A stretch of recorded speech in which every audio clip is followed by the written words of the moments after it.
কৃষ্ণ জয় গুরু শঙ্কর। জন্নামধেয়েন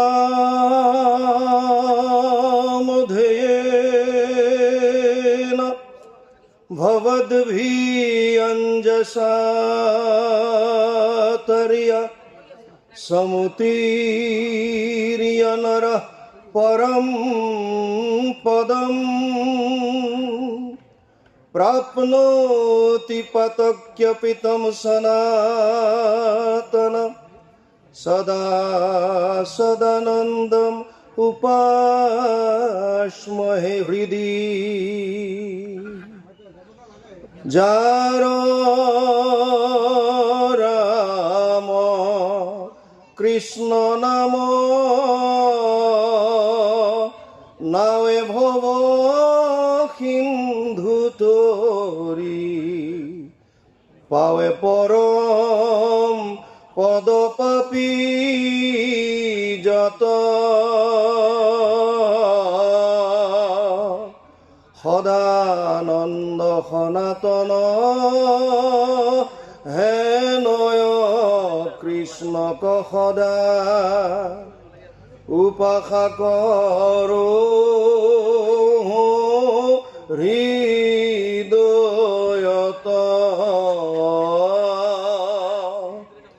উপাসা কৰো হৃদয়ত।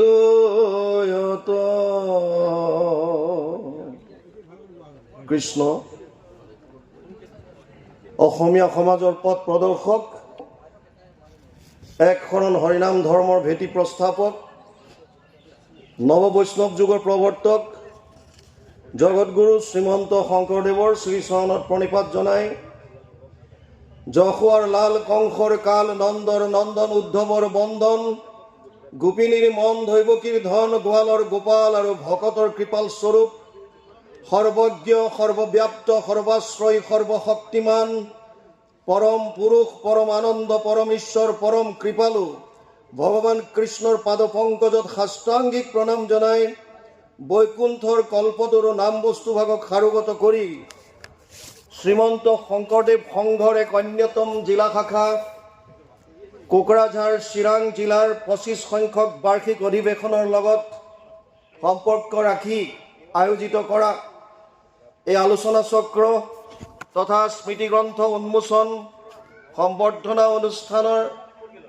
সভাপতিৰ আসন সুশোভিত কৰা পৰম শ্ৰদ্ধাৰ শ্ৰীযুত অশোক কুমাৰ ভকত বাপজনা, খুব সুন্দৰ সবল আৰু সংক্ষেপতে অতি আধ্যাত্মিক আৰু গুৰুত্বপূৰ্ণ কথাৰে আজিৰে সভাভাগী উদ্বোধন কৰা পৰম শ্ৰদ্ধাৰ হেমন্ত ভকত বাপজনা, আজিৰ এই সভাত ভক্তি অঞ্জলি নামেৰে স্মৃতিগ্ৰন্থভাগী উন্মোচন কৰা পৰম শ্ৰদ্ধাৰ শ্ৰীযুত যতীন বৰা, জিলা আয়ুক্ত চিৰাং জিলা, মঞ্চত উপবিষ্ট হৈ থকা আমাৰ দেশৰ ভৱিষ্যতৰ ৰাজহাড় স্বৰূপ যুৱ প্ৰজন্মক প্ৰদৰ্শন কৰি ছাত্ৰ সমাজক বিভিন্ন জাতি জনগোষ্ঠীৰ ছাত্ৰ সমাজক নিৰ্দেশনা দি নিজে আগত থাকি আগবঢ়াই লৈ যোৱা বিভিন্ন বিষয়ত অধিষ্ঠিত বাদ বান্ধৱ ছাত্ৰ সন্থাৰ নেতা সমস্ত বিভিন্ন জ্ঞান গুণেৰে সমৃদ্ধ মঞ্চত উপবিষ্ট জ্ঞানী গুণীজন আৰু অতি ধৈৰ্য সহকাৰে বহু সময় ধৰি এই মঞ্চৰ শোভা বৰ্ধন কৰি থকা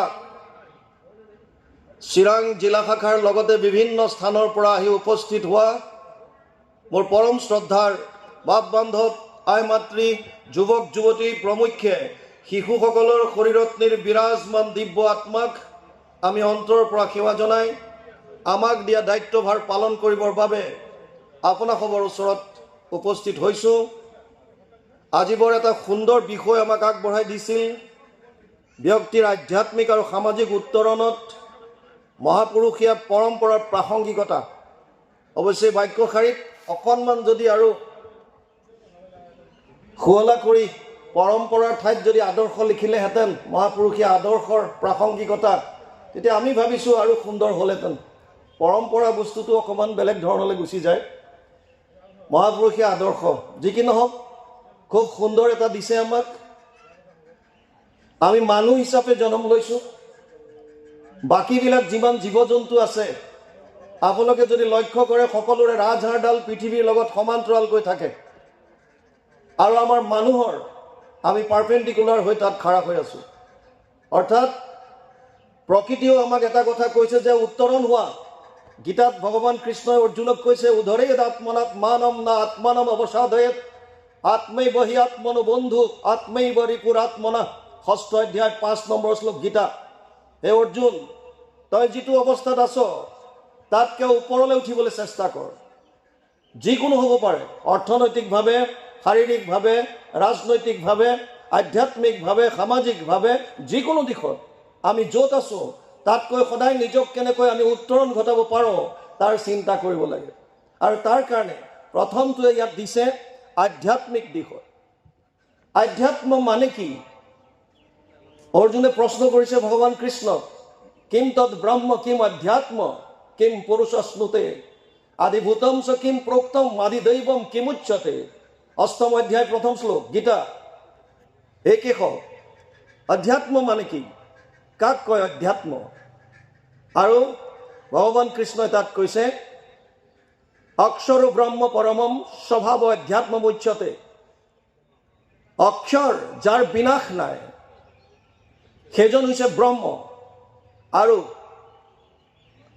যিটো স্বভাৱ অৰ্থাৎ আত্মাৰ কথা কৈছে, এই আত্মাই অধ্যাত্মক নিৰ্দেশন দিছে।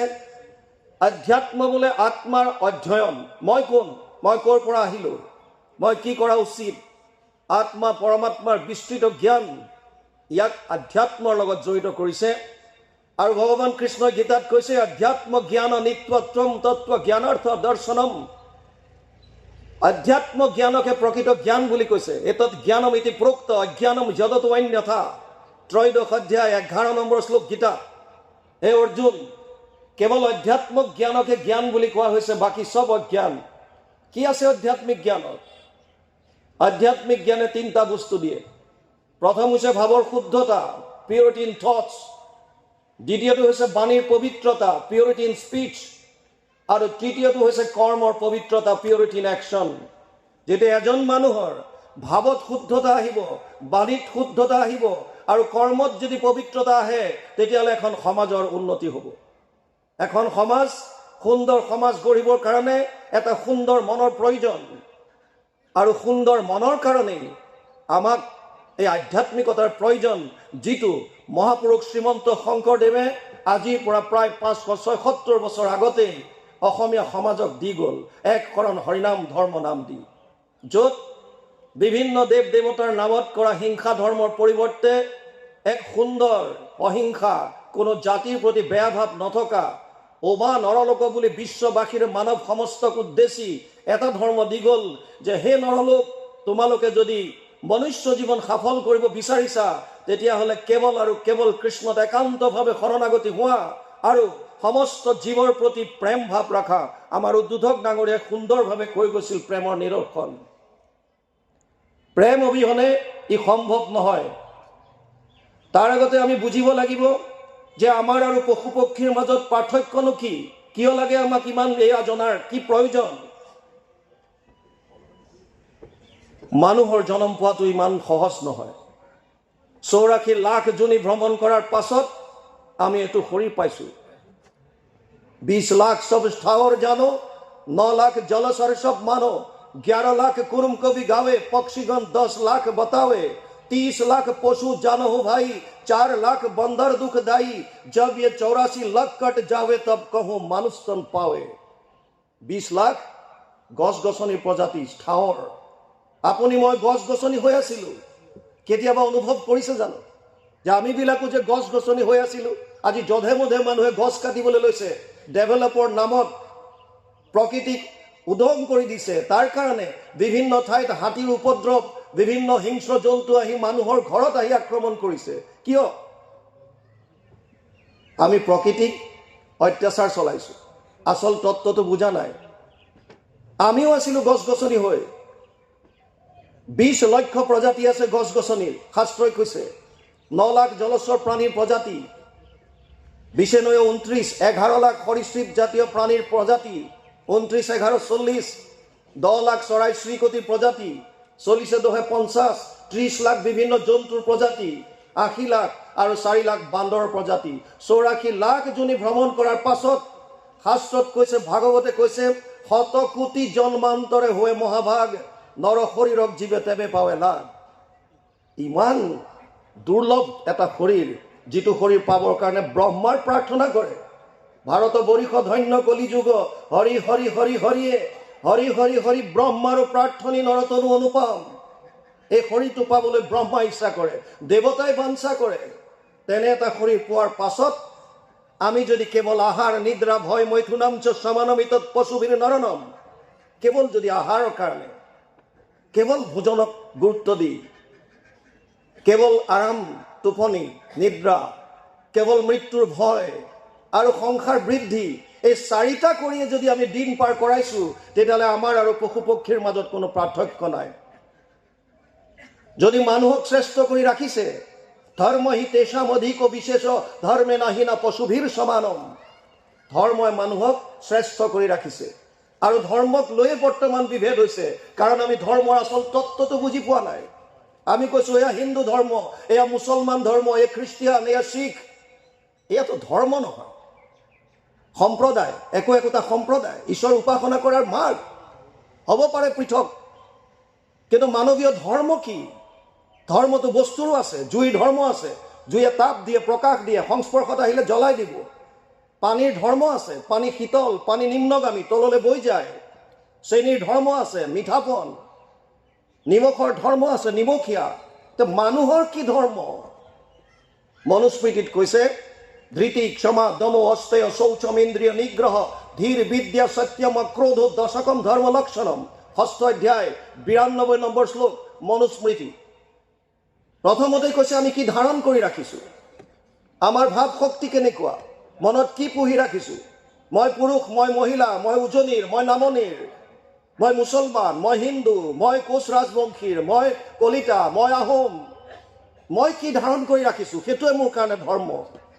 আৰু যিটো ভাৱ লৈছোঁ আমি, সেইটো কি বুলি লৈছোঁ? মই শৰীৰ বুলি ভাবি। এইটোৱে আমাৰ ডাঙৰ ভুল।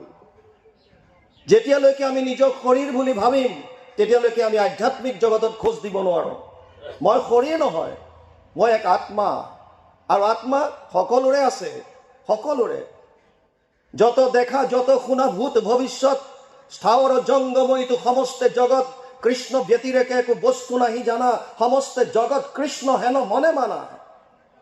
গুৰুজনাই কীৰ্তনত কৈছে, সমস্ত ভূতত ব্যাপী আছো মই হৰি, সবাকো মানিবা তুমি বিষ্ণু বুদ্ধি কৰি। এই আত্মা যি ভগৱানৰ অংশ, ই সকলোতে আছে। কিন্তু আমি ধাৰণ কৰি ল'লো যে শৰীৰটোক মই বুলি, আৰু লগে লগে মোৰ শৰীৰৰ লগত সম্বন্ধিত সম্পৰ্কীয় বস্তুখিনিক মই আপোন বুলি ভাবিলোঁ। এইটো মোৰ ঘৰ, এইখন মোৰ গাড়ী, এইজন মোৰ মাতৃ, এয়া মোৰ পিতৃ, এয়া মোৰ সন্তান, বাকীবিলাক চব পৰ। আৰু তাতেই লাগিল কেনাটো। এজন ল'ৰাই ফুটপাথৰ দাঁতিত চাহ খাইছে, দোকানীটোক কৈছে স্পেচিয়েল কাপ এটা চাহ দিয়া। চাহ দিছে, ঢোক মাৰিছে। ভতিজাকে আহি কৈছে, খুৰা বাছ এখন এক্সিডেণ্ট হ'ল, 50 জনমান মানুহ মৰিছে আমাৰ ঘৰৰ ওচৰত। খুৰাকে দোকানীটোক কৈছে, হেৰা চাহত চেনি কম হ'ল, এচামুচ চেনি দিয়া।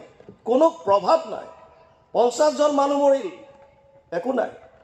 কণমানিটোৱে কৈছে, খুৰা নুবুজা কেলে? সেই বাছখনত আমাৰ অমুক অমুক আছিল, লগে লগে চাহৰ গিলাচ পেলালে, কিয়? মোৰ এতিয়া আহি গ'ল মোৰ কিবা হানি হ'লে মোৰ নিজৰ সম্পৰ্কীয়খিনিৰ কাৰণে মই, বাকীবিলাকৰ কাৰণে মই নহওঁ। আৰু ইয়াৰ বিপৰীতে গুৰুজনাই কৈছিল, অবা নৰলো, সমস্ত প্ৰাণীক ভাল পাবলৈ শিকাইছিল। সমস্ত ভূতত ব্যাপী আছো মই হৰি, সবাকো মানিবা তুমি বিষ্ণু বুদ্ধি কৰি। কুকুৰ শৃগাল গৰ্দৰ বড় আত্মা ৰাম, জানিয়ে সবাকো পৰি কৰিবা প্ৰণাম। গুৰুজনে আদৰ্শ দিছিল আমাক ভাৱ শুদ্ধতাৰ কাৰণে। আমি বহুতে মহাপুৰুষীয়া ধৰ্ম বুলি কৈ একশৰণ হৰিনাম ধৰ্মত যদিও শৰণাগতি হৈছোঁ, কিমান দূৰ তত্ত্বটো অনুধাৱন কৰিব পাৰিছোঁ, কিমান আমি সমস্তৰ প্ৰতি প্ৰেম ভাৱ ৰাখিছোঁ। আমাৰ উদ্বোধক ডাঙৰীয়াই কৈছিল, প্ৰেম অবিহনে নহ'ব, সত্য। ভক্তি মানেই প্ৰেম। নাৰদে যিটো ভক্তি সূত্ৰৰ যিটো সংজ্ঞা দিছে প্ৰেম বস্তুটোৰ, সস্মিন পৰম প্ৰেম অমৃত স্বৰূপাচ, ভক্তি মানে পৰম প্ৰেম, অমৃত সদৃশ। এই প্ৰেম সকলোৰে প্ৰতি আহিব লাগিব। প্ৰথম জানিব লাগিব মই শৰীৰ নহয়, মই আত্মা। আধ্যাত্মিকৰ প্ৰথম খোজ কেনেকৈ জানিম? আমি কৈয়ে থাকোঁ আজি মোৰ গাটো ভাল লগা নাই, মোৰ গাটো ভাল লগা নাই, মোৰ শৰীৰটো ভাল লগা নাই, মোৰ দেহাটো ভাল লগা নাই। মানে আপুনি অসুস্থ নহয়, আপোনাৰ শৰীৰটো বেয়া। মই যদি কওঁ এখন কাৰ গামোচা, উত্তৰ আহিব মোৰ গামোচা। মই মানে গামোচাখন নহয়, মোৰ বেলেগ, মই বেলেগ। অহম মম, সংস্কৃতত দুটা শব্দ আছে। অহম মানে মই, আৰু মোৰটো কমপ্লিট বেলেগ। মোৰ গাড়ী, মোৰ ঘৰ, মোৰ পিতৃ, মোৰ মাতৃ, মোৰ সম্পৰ্কীয়, মোৰ বস্তুবিলাক মই হ'ব নোৱাৰোঁ। এইটো কাৰ হাত? মোৰ হাত, তাৰমানে মই হাতটো নহয়। ঠিক তেনেকৈ এইটো কাৰ শৰীৰ? মোৰ শৰীৰ, তাৰমানে মই শৰীৰটো নহয়, মই সম্পূৰ্ণ বেলেগ। আৰু গীতাত ভগৱান কৃষ্ণই কৈছে এই আত্মাটোৰতো কোনো ভয়ে নাই। নৈনম চিন্দন্তি শস্ত্ৰাণি নৈনম দহতি পাৱক না চৈনম ক্লেদয়ম তপো না শোষয়তি মারুত অচেদ্যয়ম অদাহ্যয়ম ক্লেদ্যව স্বৈচ্ছ এবচ নিত্য সর্বগত স্থানুর অচলোয়ম সনাতন। দ্বিতীয় অধ্যায় 23 আৰু 24 নম্বৰ শ্লোক গীতা। ভগৱান কৃষ্ণ অৰ্জুনক কৈছে, অৰ্জুন তই কি ভয় কৰিছ?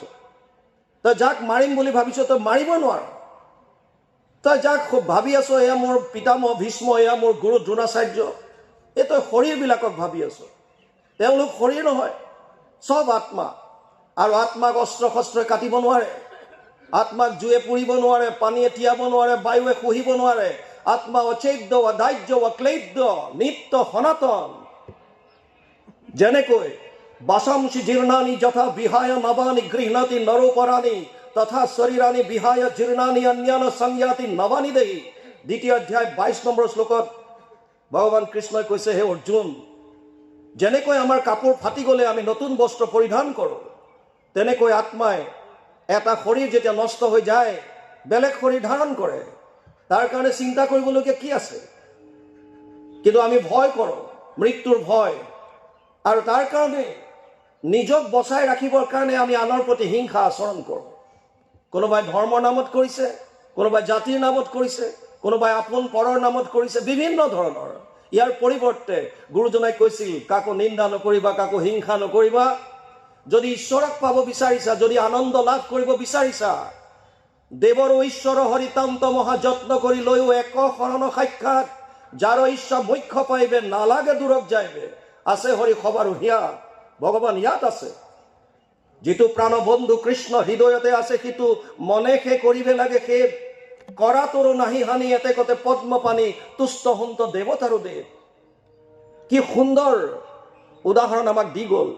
যিজন ঈশ্বৰৰ নামত আমি লাখ লাখ প্ৰাণীৰ হত্যা কৰিছোঁ, যিজন ঈশ্বৰৰ নামত আমি বিভিন্ন জাতি জনগোষ্ঠীৰ প্ৰতি হিংসাৰ ভাৱ পুহি ৰাখিছোঁ, গুৰুজনাই ইয়াৰ বিপৰীতে কৈছে আমি চবে শোভা নৰলোক হৰি ভজিওক ধৰাইতো উপদেশ সমস্ত মানৱ আহা ভক্তি কৰা।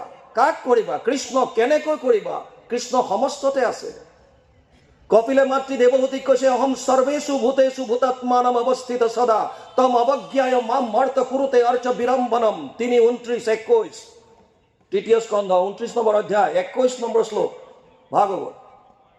কপিলে কৈছে, মা মইতো সমস্ত প্ৰাণীৰ মাজত আছো, আৰু মোক বাদ দি তোমালোকে প্ৰতিমাত মোক পূজা কৰি আছা।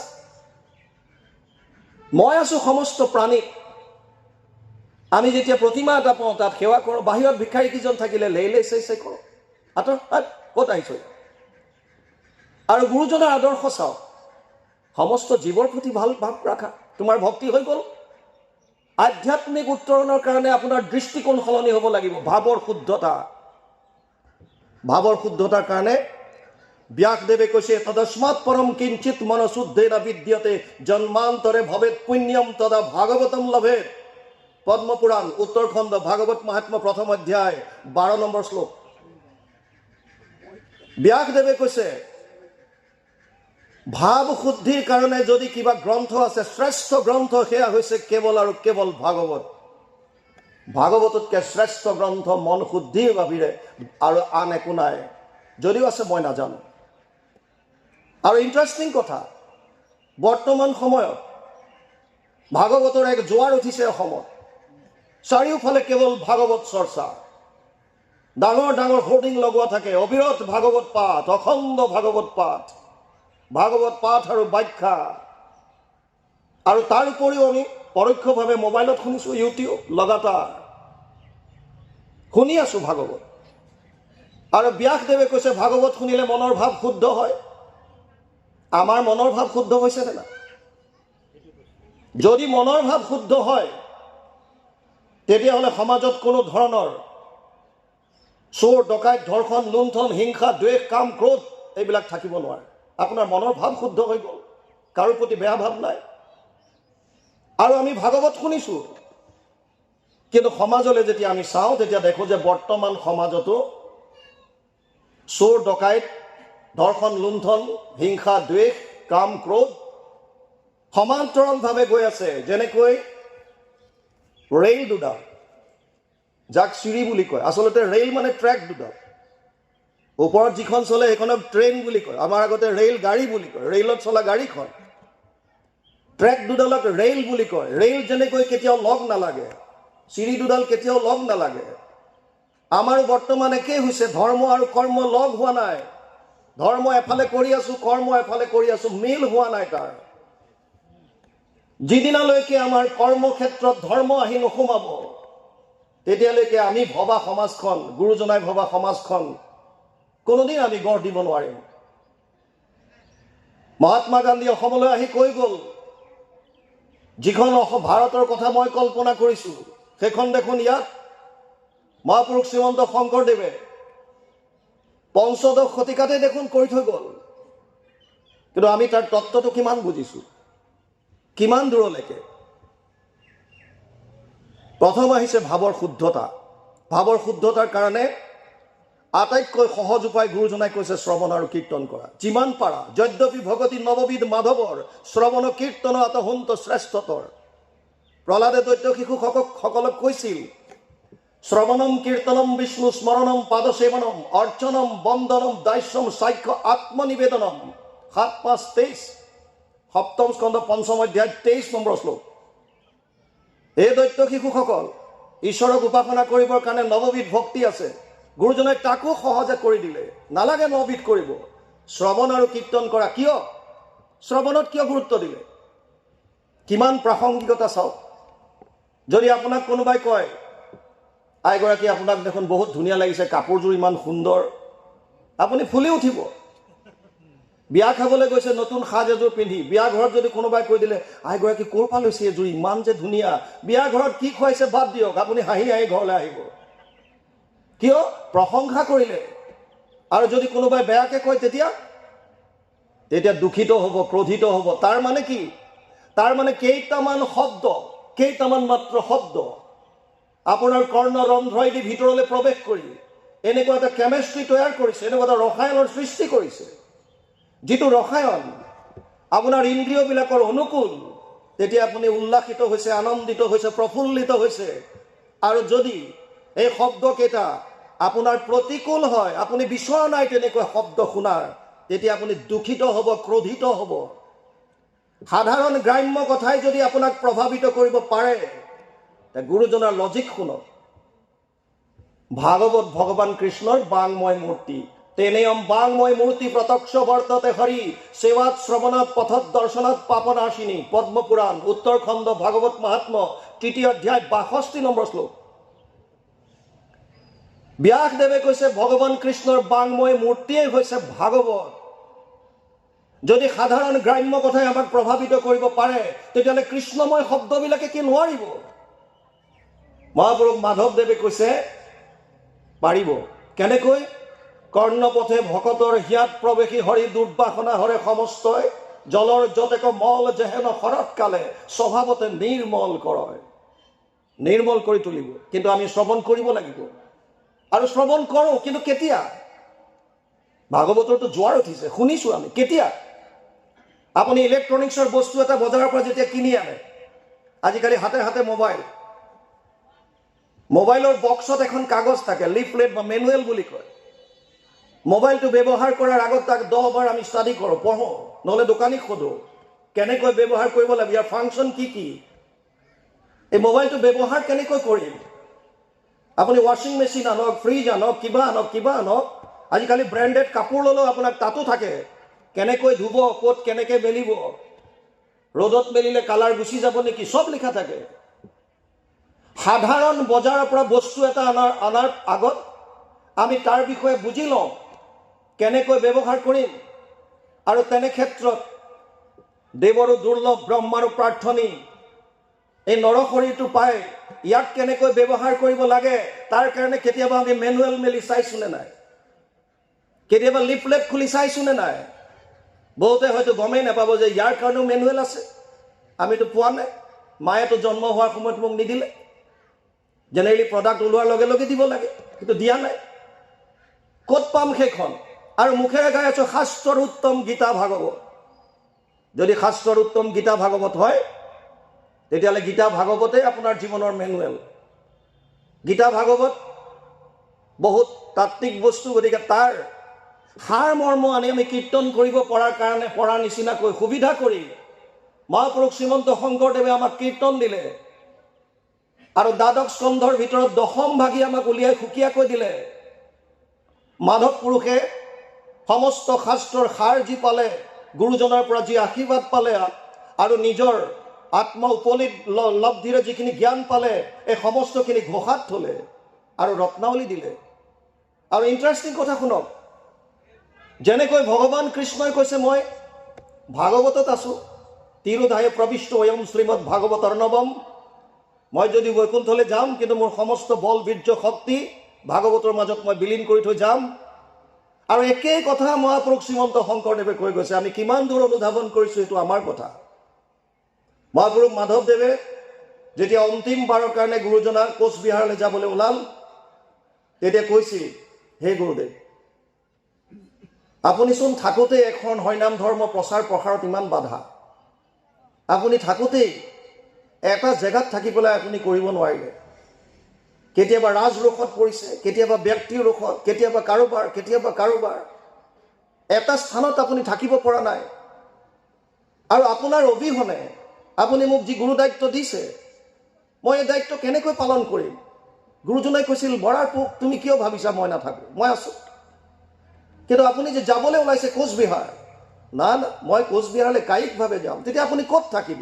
আৰু তেতিয়া কৈছিল, শুনিও মাধৱ মোৰ থাকিবাৰ স্থান, কীৰ্তন দশম মোৰ মূৰ্তিৰ সমান, কীৰ্তন দশম পুথি থাকয় যথাত, জানিবা মাধৱ মই থাকোঁ সাক্ষাৎ।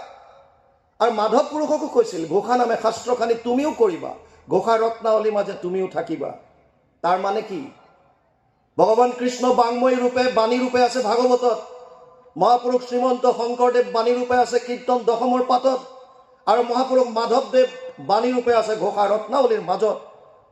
তেতিয়াহ'লে আমি যদি ভগৱান কৃষ্ণক যদি জানিব বিচাৰোঁ, কৃষ্ণৰ উপদেশ যদি জানিব বিচাৰোঁ, কৃষ্ণৰ দৈনন্দিন কাৰ্যসূচী তেওঁ কেনেকৈ কি কৰিছিল, যিজনৰ জন্ম হৈছে কাৰাগাৰত, জেলৰ ভিতৰত, আৰু জন্ম হৈয়ে এটা স্থানত থাকিব পৰা নাই, ৰাতাৰাত মথুৰাৰ পৰা গোকুল যাবলগীয়া হৈছে, 3 দিন হোৱাই নাই, আহিলে পুতনা, কিমান সংঘাত।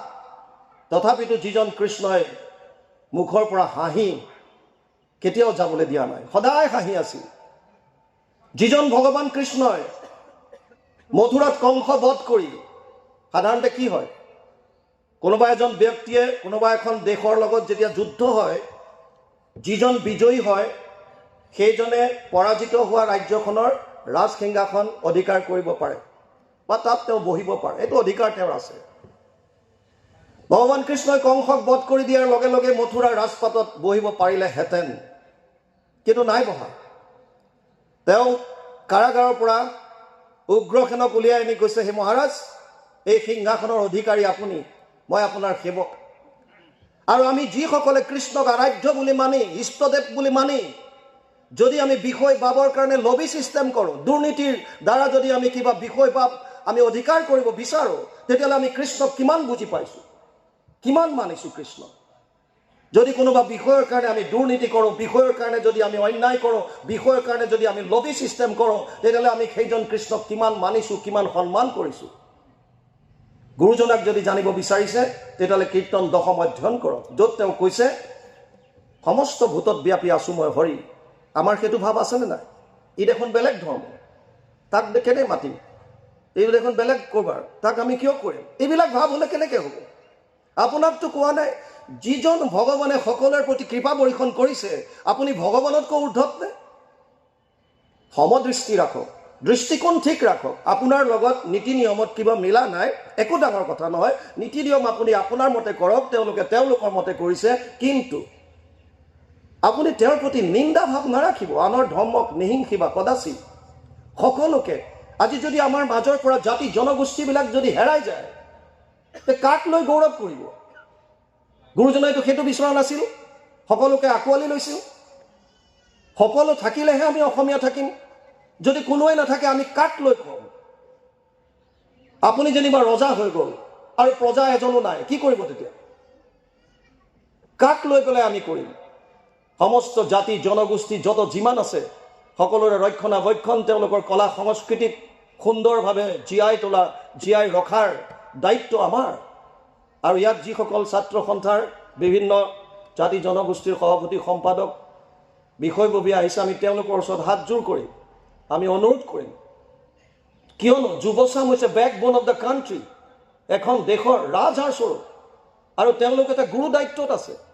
প্ৰথম গুৰুত্ব দিয়ক যাতে সকলো যুৱচামৰ ভাৱ শুদ্ধ হয়, মানসিকতাত যাতে শুদ্ধতা আহে, মন যাতে পবিত্ৰ হয়।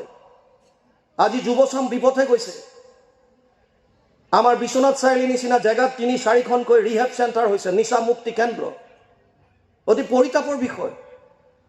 মই ভবা নাছিলোঁ যে ছোৱালীৰ কাৰণে নিচা মুক্তি কেন্দ্ৰ আছে। সিদিনা যেতিয়া গুৱাহাটীৰ ৰিহেব চেণ্টাৰ এগৰাকী অ'নাৰ ছোৱালী এজনীক যেতিয়া বোৱাৰী নে ছোৱালী এজনীক যেতিয়া এৰেষ্ট কৰিলে, তেতিয়া গম পালোঁ যে ছোৱালীও থাকে তাৰ। কিয় হৈছে? তত্ত্বটোলৈ যাব লাগিব। তাৰ কাৰণে এনেকুৱা অনুষ্ঠান আটাইতকৈ জৰুৰী, কিন্তু অতি শোচনীয় বিষয়। যিমান মানুহ হ'ব বুলি ভাবিছিলোঁ বিশ্বনাথ চাৰিআলিৰ পৰা 7 ঘণ্টা 8 ঘণ্টা ড্ৰাইভ কৰি আহিবলগীয়া হৈছে। ভাবিছিলোঁ যিমান মানুহ হ'ব, কিন্তু তিমানটো নাই। তথাপিও যিসকল আছে শ্ৰদ্ধা সহকাৰে বহিছে, আমি তেওঁলোকক অন্তৰৰ পৰা ধন্যবাদ জনাইছোঁ। যুৱচাম আজি বিপথে গৈছে বুলি আমাক কয়, কিয়? আপোনালোকে জানি আচৰিত হ'ব, প্ৰত্যেকজন মানুহৰ মনলৈ 24 ঘণ্টাত 1200ৰ পৰা 60,000টা চিন্তা আহে, আৰু ইয়াৰ শতকৰা 80টা বেয়া চিন্তা, ৱেষ্টেজ থটছ। মাত্ৰ 20টা পজিটিভ চিন্তা আহে, ধনাত্মক চিন্তা। যদি আমাৰ আধ্যাত্মিক জ্ঞান নাথাকে, যদি আমাৰ বেছটো ভেটিটো যদি আমাৰ ঠিক নহয়, তেতিয়াহ'লে আমি ঢৌ তুটি গুচি যাম, এই 80 চিন্তাৰ লগত গুচি যাম। আৰু সেইটোৱে বৰ্তমান হৈছে। আমি প্ৰায়ে বিচাৰোঁ যে যুৱচামক চিম্পলি দোষাৰোপ কৰি থৈ দিওঁ, কিন্তু তেনেকুৱাটো নহয়। এজন ল'ৰাক ফাঁচি কাঠত দিব, হাত বান্ধি থোৱা আছে, দুফালে দুজন বন্দুকধাৰী গাৰ্ড। য'ত ফাঁচি দিব তালৈ লৈ গৈছে। জেইলাৰে কৈছে তোৰ অন্তিম ইচ্ছা কিবা আছে যদি ক। সি কৈছে মাক লগ কৰিব বিচাৰিছোঁ শেষবাৰৰ কাৰণে। আৰু লগে লগে মাকটো আছিলে, বাহিৰত খবৰ দিলে আহিল। ক কি আছে ক'বলৈ ক। নাই ভিতৰুৱা কথা মাক মই কাণে কাণে কওঁ, মনে মনে কওঁ। আৰু জেইলাৰে ইংগিত দিলে, মাকে কাণখন লৈ গৈ তাৰ মুখৰ ওচৰত পাতি দিলে। সি মাকৰ কাণখন কামোৰ মাৰি ধৰি ছিঙি লৈ গুচি গ'ল। লগে লগে বন্দুকধাৰীয়ে তাক খুন্দা মাৰি পেলাই দিলে।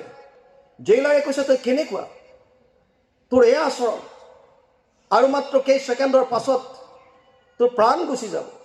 তাৰ আগমুহূৰ্তটো তই এনেকুৱা ব্যৱহাৰ কৰিছ, তোৰ মাতৃগৰাকীক কামোৰ মাৰি কাণ ছিঙি পেলালি। সি কৈছে ছাৰ, মই সমাজলৈ এটা মাত্ৰ বাৰ্তা দিব বিচাৰিছোঁ, কাৰণ যদি এইটো নকৰোঁ তেতিয়াহ'লে সমাজে মোক ভুল বুজি থাকিব। কি বাৰ্তা? আৰু তেতিয়া কৈছিল, মোৰ যেতিয়া 5 বছৰ বয়স হৈছিল, যেতিয়া মই প্ৰথম বিদ্যালয়লৈ গৈছিলোঁ, এদিন দেখা পালোঁ যে মোৰ কাষত বহা ল'ৰাটোৰ বেগত এটা সুন্দৰ ৰং বিৰঙী পেন আছিল। পেনটো মোৰ অতি ভাল লাগিছিল। আমাৰ নিজৰ বস্তুতকৈ বেলেগৰ বস্তুৰ প্ৰতি আকৰ্ষণটো বেছি, বেলেগত মোৰ নথকা বস্তুবিলাকৰ প্ৰতি মোৰ আসক্তি বেছি।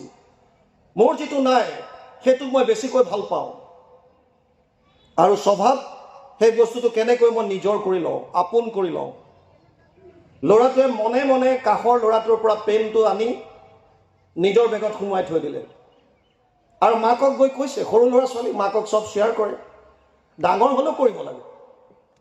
মাক বাপেকক সমস্ত কথা খুলি ক'ব লাগে, ট্ৰেন্সপাৰেঞ্চি থাকিব লাগে পৰিয়ালৰ মাজত। আৰু তেতিয়াহে থকাটো সম্ভৱ যেতিয়া আপুনি সৎ পথত চলে। যিদিনাই বিপথত চলিব সেইদিনাই কথা লুকুৱাবলৈ আৰম্ভ কৰি দিব। মোবাইলত পাছৱৰ্ডো এনেকুৱা দিব যাতে কোনো ঘৰৰ মানুহে চাব নোৱাৰে। কিয়? কাৰণ তাতো আছে কিবা বিশেষ কথা। ল'ৰাটোৱে মাকক ক'লেগৈ, মা এইটো পেন দেখিছা? দেখিছোঁ। ক'ত পালি এইটো? আজি মোৰ লগৰ ল'ৰাটো আনিছিল, বৰ ভাল লাগিছে পেনটো, মনে মনে লৈ আহিলোঁ। আৰু মাকে সেইদিনা কৈছে, বোপাই আনিলি, কাইলৈৰ পৰা তই এই পেনটো লৈ স্কুললৈ নাযাবি। যদি যাওঁ তোৰ লগৰ ল'ৰাটোৱে দেখিলে পেনটো কাঢ়ি লৈ যাব। এতিয়া জেইলাৰক সেইজন ল'ৰাই কৈছে, ছাৰ সেইদিনা যে মায়ে মোক ক'লে আনিলি, সেইদিনাৰ পৰা মই ভাবিলোঁ যে এনেকৈ অনাটো চাগে বেয়া নহয়। মোৰ কণমানি মনটোৱে তেনেকৈ বুজিলে আৰু তাৰ পাছত মই যিটোৱে মোৰ ভাল লাগে তাক আপোন কৰিব বিচাৰিলোঁ আৰু ক্ৰমাগতভাৱে মোৰ আশাবিলাক বাঢ়ি গ'ল। আৰু তাক যেতিয়া কোনোবাই কেতিয়াবা বাধা দিয়ে তাক মই শাৰীৰিকভাৱে শক্তি প্ৰয়োগ কৰি হ'লেও আপোন কৰিব বিচাৰিলোঁ। তেতিয়াই মই চোৰৰ পৰা গৈ ডকাইতলৈ ৰূপান্তৰ হৈ গ'লোঁ। আৰু এদিন ঠিক এনেকুৱা এটা কাৰ্যতে মই এজন মানুহক হত্যা কৰিবলগীয়া হ'ল, যাৰ ফলশ্ৰুতি জাজে মোক ফাঁচীৰ অৰ্ডাৰ দিলে।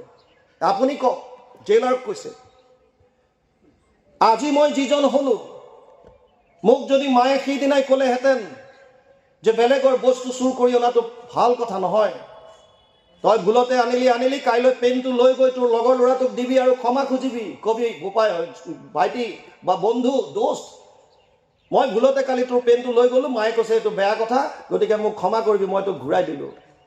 কণমানিটোৱে কৈছে, সেইদিনাই যদি মোক তেনেকৈ বুজাই দিলেহেঁতেন হয়তো আজি মই এইটো অৱস্থাত নাহিলোহেঁতেন। কিন্তু আমি চিম্পলি যুৱচামক দোষাৰোপ কৰি থৈ দিওঁ। গীতাত কৈছে, য়দ আচৰতি শ্ৰেষ্ঠ তদেৱ ইতৰ জন সয়ত প্ৰমাণম কৰোতে লোকাস্তদানুবৰ্ততে। 3 অধ্যায় 21 নম্বৰ শ্লোক গীতা। জ্যেষ্ঠজনে শ্ৰেষ্ঠজনে যেনেকুৱা আচৰণ কৰে উঠি অহা চামে তাক অনুসৰণ কৰে। মাজত এটা কাহিনী মনলৈ আহিছে, শুনি লওক। আধ্যাত্মিকৰ মাজত বহু সময় আছে, সংস্কাৰৰ ওপৰত শুনক। ল'ৰা ছোৱালীৰ সংস্কাৰত 5টা বস্তুৱে ক্ৰিয়া কৰে। প্ৰথম হৈছে আমাৰ আত্মাৰ সংস্কাৰ। আত্মা ভগৱানৰ অংশ। মাৱে বংশ জীৱলোকে জীৱভূত সনাতন, 15 অধ্যায় 7 নম্বৰ শ্লোক গীতা।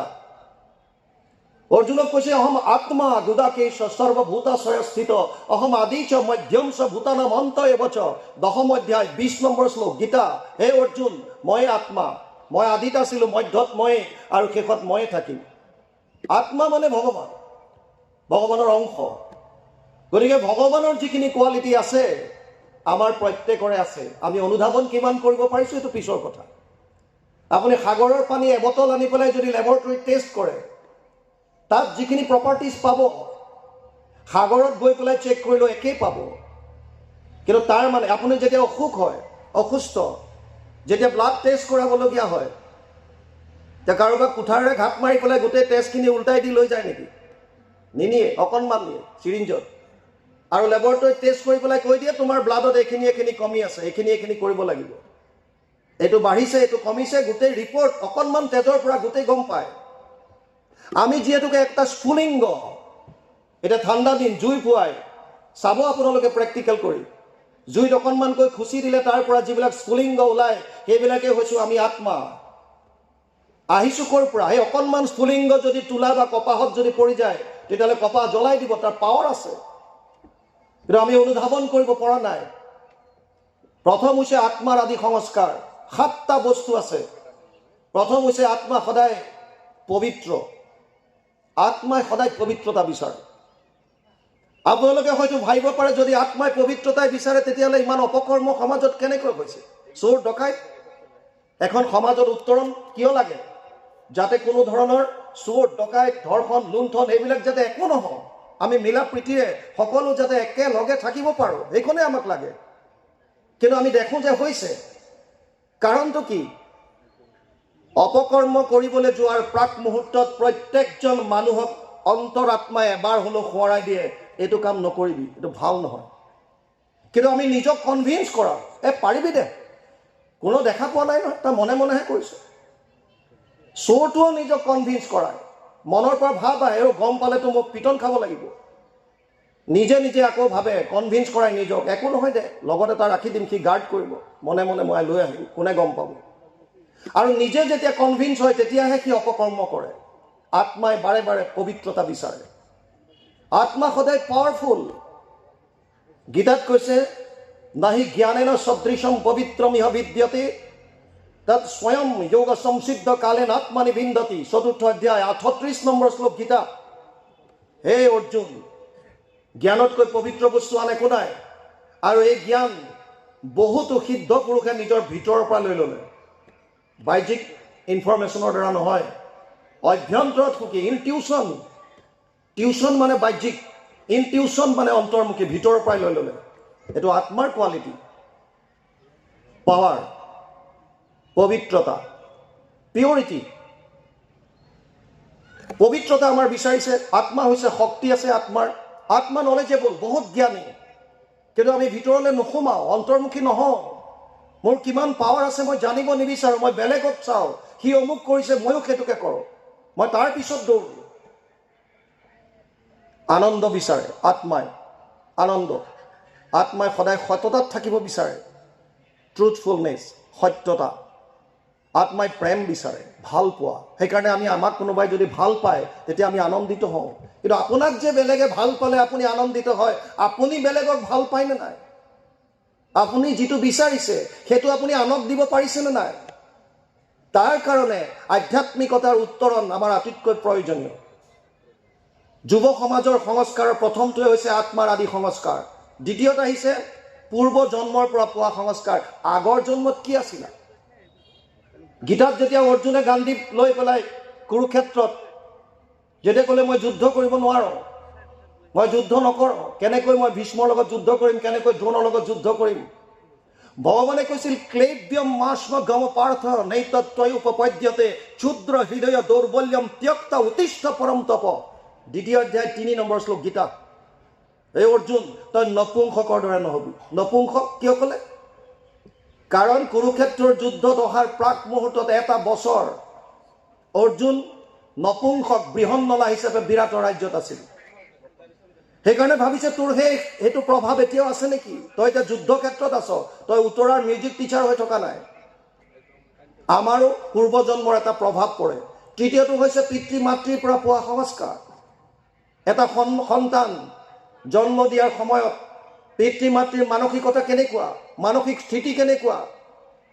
ইটা এচৰ পৰা যেতিয়া তৈয়াৰ কৰে, প্ৰথমতে তাক মাটিখিনি অকণমান লিকুইড কৰি এটা ফৰ্মাত ঢালি দিয়ে, ফৰ্মাৰ পৰা উলিয়াই। এই ফৰ্মাটোৱে যদি বেকা হয়, যদি ফৰ্মাটো বেকা হৈ থাকে, তেতিয়া ইটা চপৰা চিধা হোৱাটো অতি কষ্ট। তাতে জ্বলাই দিব, টান হোৱাৰ পাছত তাক আকৌ চিধা কৰিবৰ কাৰণে বহুত ঘঁহিব পিহিব লাগিব।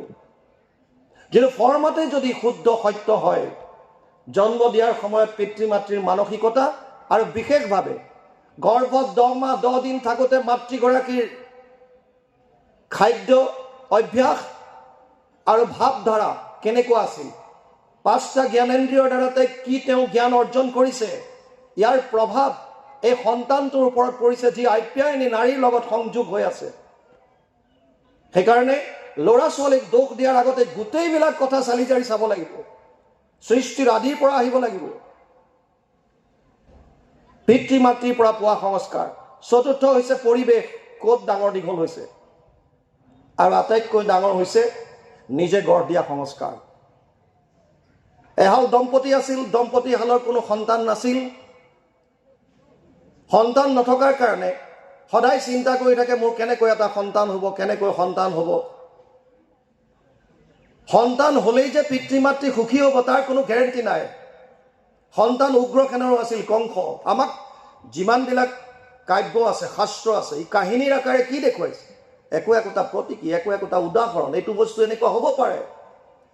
সন্তান হ'লেই যে আপুনি সুখী হ'ব তাৰ কোনো গেৰেণ্টি নাই। অসমত এনেকুৱা বহু আছে মানুহ আমালৈ ফোন কৰে, বা মোৰ ল'ৰাটো হাতৰ পৰা গুচি গ'ল, কি হ'ল? তাক এতিয়া ৰিহেব চেণ্টাৰতে থৈছোঁ। কিয়? সি ড্ৰাগছ এডিক্ট হৈ গ'ল। কিছুমানৰ এক্সিডেণ্ট হৈ মৃত্যু হৈ গ'ল, ড্ৰাগছ, নিচাজাতীয় বস্তু সেৱন, বিভিন্ন। আপোনাৰ সন্তান হ'লেই যে আপোনাক সুখ দিব তাৰ কোনো গেৰেণ্টি নাই। উগ্ৰসেনৰ পুত্ৰ আছিল কংস। কংসই বাপেকক কাৰাগাৰত বন্দী কৰি ৰাখিছিল। শ্বাহজাহানৰ পিতেক আছিল ঔৰংজেব। ঔৰংজেবে বাপেকক কাৰাগাৰত বন্দী কৰি ৰাখিছিল, মাত্ৰ ফুটা এটা ৰাখিছিল যিটোৰ দ্বাৰা তাজমহলটো চাই থাকিব পাৰে। তই বনাইছিলি, চাই থাক, বছ সিমানে তোৰ কাম। সন্তান হ'লেই যে মাক বাপেকৰ সুখ শান্তি হ'ব ইয়াৰ কোনো গেৰেণ্টি নাই, যদি সংস্কাৰী সন্তান নহয়। এই দম্পতীহালে সদায় চিন্তা কৰে কেনেকৈ সন্তান জন্ম হ'ব, কেনেকৈ হ'ব। আৰু বহুত দিনৰ পাছত এদিন এটা সন্তান তেওঁলোকৰ জীৱনলৈ আহিল। মই সংস্কাৰৰ ওপৰত কৈ আছোঁ। মাক বাপেক অতি আনন্দিত হ'ল, কিন্তু ল'ৰাটোৰ প্ৰাৰব্ধ এনেকুৱা আছিল যে জন্মৰ পাছতে সদায় অসুস্থ থাকিবলৈ ল'লে। গৰম দিনত যেতিয়া ল'ৰাটোৰ বিৰাট টেম্পাৰেচাৰ হয়, জ্বৰ উঠে ৰাতি ৰাতি, মাতৃগৰাকীয়ে সদায় কোলাত লৈ থাকে, বিচনাত শুৱাই নিদিয়ে, কিজানি কষ্ট পাব। এগৰাকী মাতৃয়েহে গম পায় সন্তান তুলি তালি ডাঙৰ দীঘল কৰাত কিমান কষ্ট হয়। শাস্ত্ৰত সেইকাৰণে কৈছে, যত্ৰ নাৰীস্তু পূজ্যন্তে ৰমন্তে তত্ৰ দেৱতা। নাৰীক সন্মান কৰিবলৈ কৈছে, দৃষ্টিকোণ সলনি কৰিবলৈ দিছে। আমাৰ বহু ঠাইত আকৌ নাৰীসকলে কয় যে আমি পুৰুষৰ সমান। তেতিয়া আমি ভাবোঁ যে সমান কেনেকৈ? আপোনালোক দেখোন ঊৰ্ধতে আছে। 25 বছৰ 30 বছৰ মাক বাপেকৰ ঘৰত থকা এজনী ছোৱালীক এটা ৰাতি কোনোবা এজন অচিনাকি যুৱকৰ ডিঙিত এধাৰি মালা পিন্ধাই দিয়াৰ পাছত সেই মাক বাপেকৰ ঘৰখন ত্যাগ কৰি বেলেগ এখন ঘৰ আপোন কৰিব পৰা শক্তি কেৱল নাৰীক দিছে। 10 মাহ 10 দিন গৰ্ভত এটা সন্তান ধাৰণ কৰি থাকিব পৰা শক্তি কেৱল নাৰীক দিছে। আমাৰ অকণমান গেছ উঠিলেই হাহাকাৰ, গেছ উঠিলে থাকিব নোৱাৰো। আৰু তেনে ক্ষেত্ৰত 10 মাহ 10 দিন এটা সন্তান গৰ্ভত ধাৰণ কৰি থাকিব পৰা শক্তি নাৰীক দিছে। গতিকে নাৰী সমান, ঊৰ্ধত সদায়, নাৰীৰ স্থান সদায় ওপৰত। কিন্তু পুৰুষ আৰু নাৰীৰ স্থান পৰিপূৰক। দুইজনৰে একো একোটা বিশেষ বিশেষ ডিউটি দিছে, সেইমতে আমি আগবাঢ়িব লাগে। ইয়াত আমি শ্ৰেষ্ঠ, আমি অমুক, আমি তমুক, এইখিনি কথাটো তাৰ কোনো অৰ্থ নাই। বা যি কি নহওক, মাতৃগৰাকীয়ে সদায় সন্তানটো কোলাত লৈ থাকে আৰু বাপেকজন কাষতে চকী এখন পাৰি বহি থাকে। এনেকৈ বহু নিশা উজাগৰে কটাই সঞ্চয়ৰ সমস্ত ধন ল'ৰাটোৰ চিকিৎসা আৰু পঢ়া শুনাৰ নামত বাপেকে নিকপটভাৱে খৰচ কৰি ল'ৰাটোক এজন ডাঙৰ অফিচাৰ কৰি তুলিলে। যেতিয়া অফিচাৰ হ'ল তেতিয়া ল'ৰাটোলৈ বিভিন্ন জেগাৰ পৰা সম্বন্ধ গঢ়িবৰ কাৰণে খবৰ আহিল, বিয়া দিবৰ কাৰণে ছোৱালী। আৰু এখন সম্ভ্ৰান্ত ঘৰৰ এজনী ছোৱালী তেওঁলোকে বিয়া কৰাই আনিলে।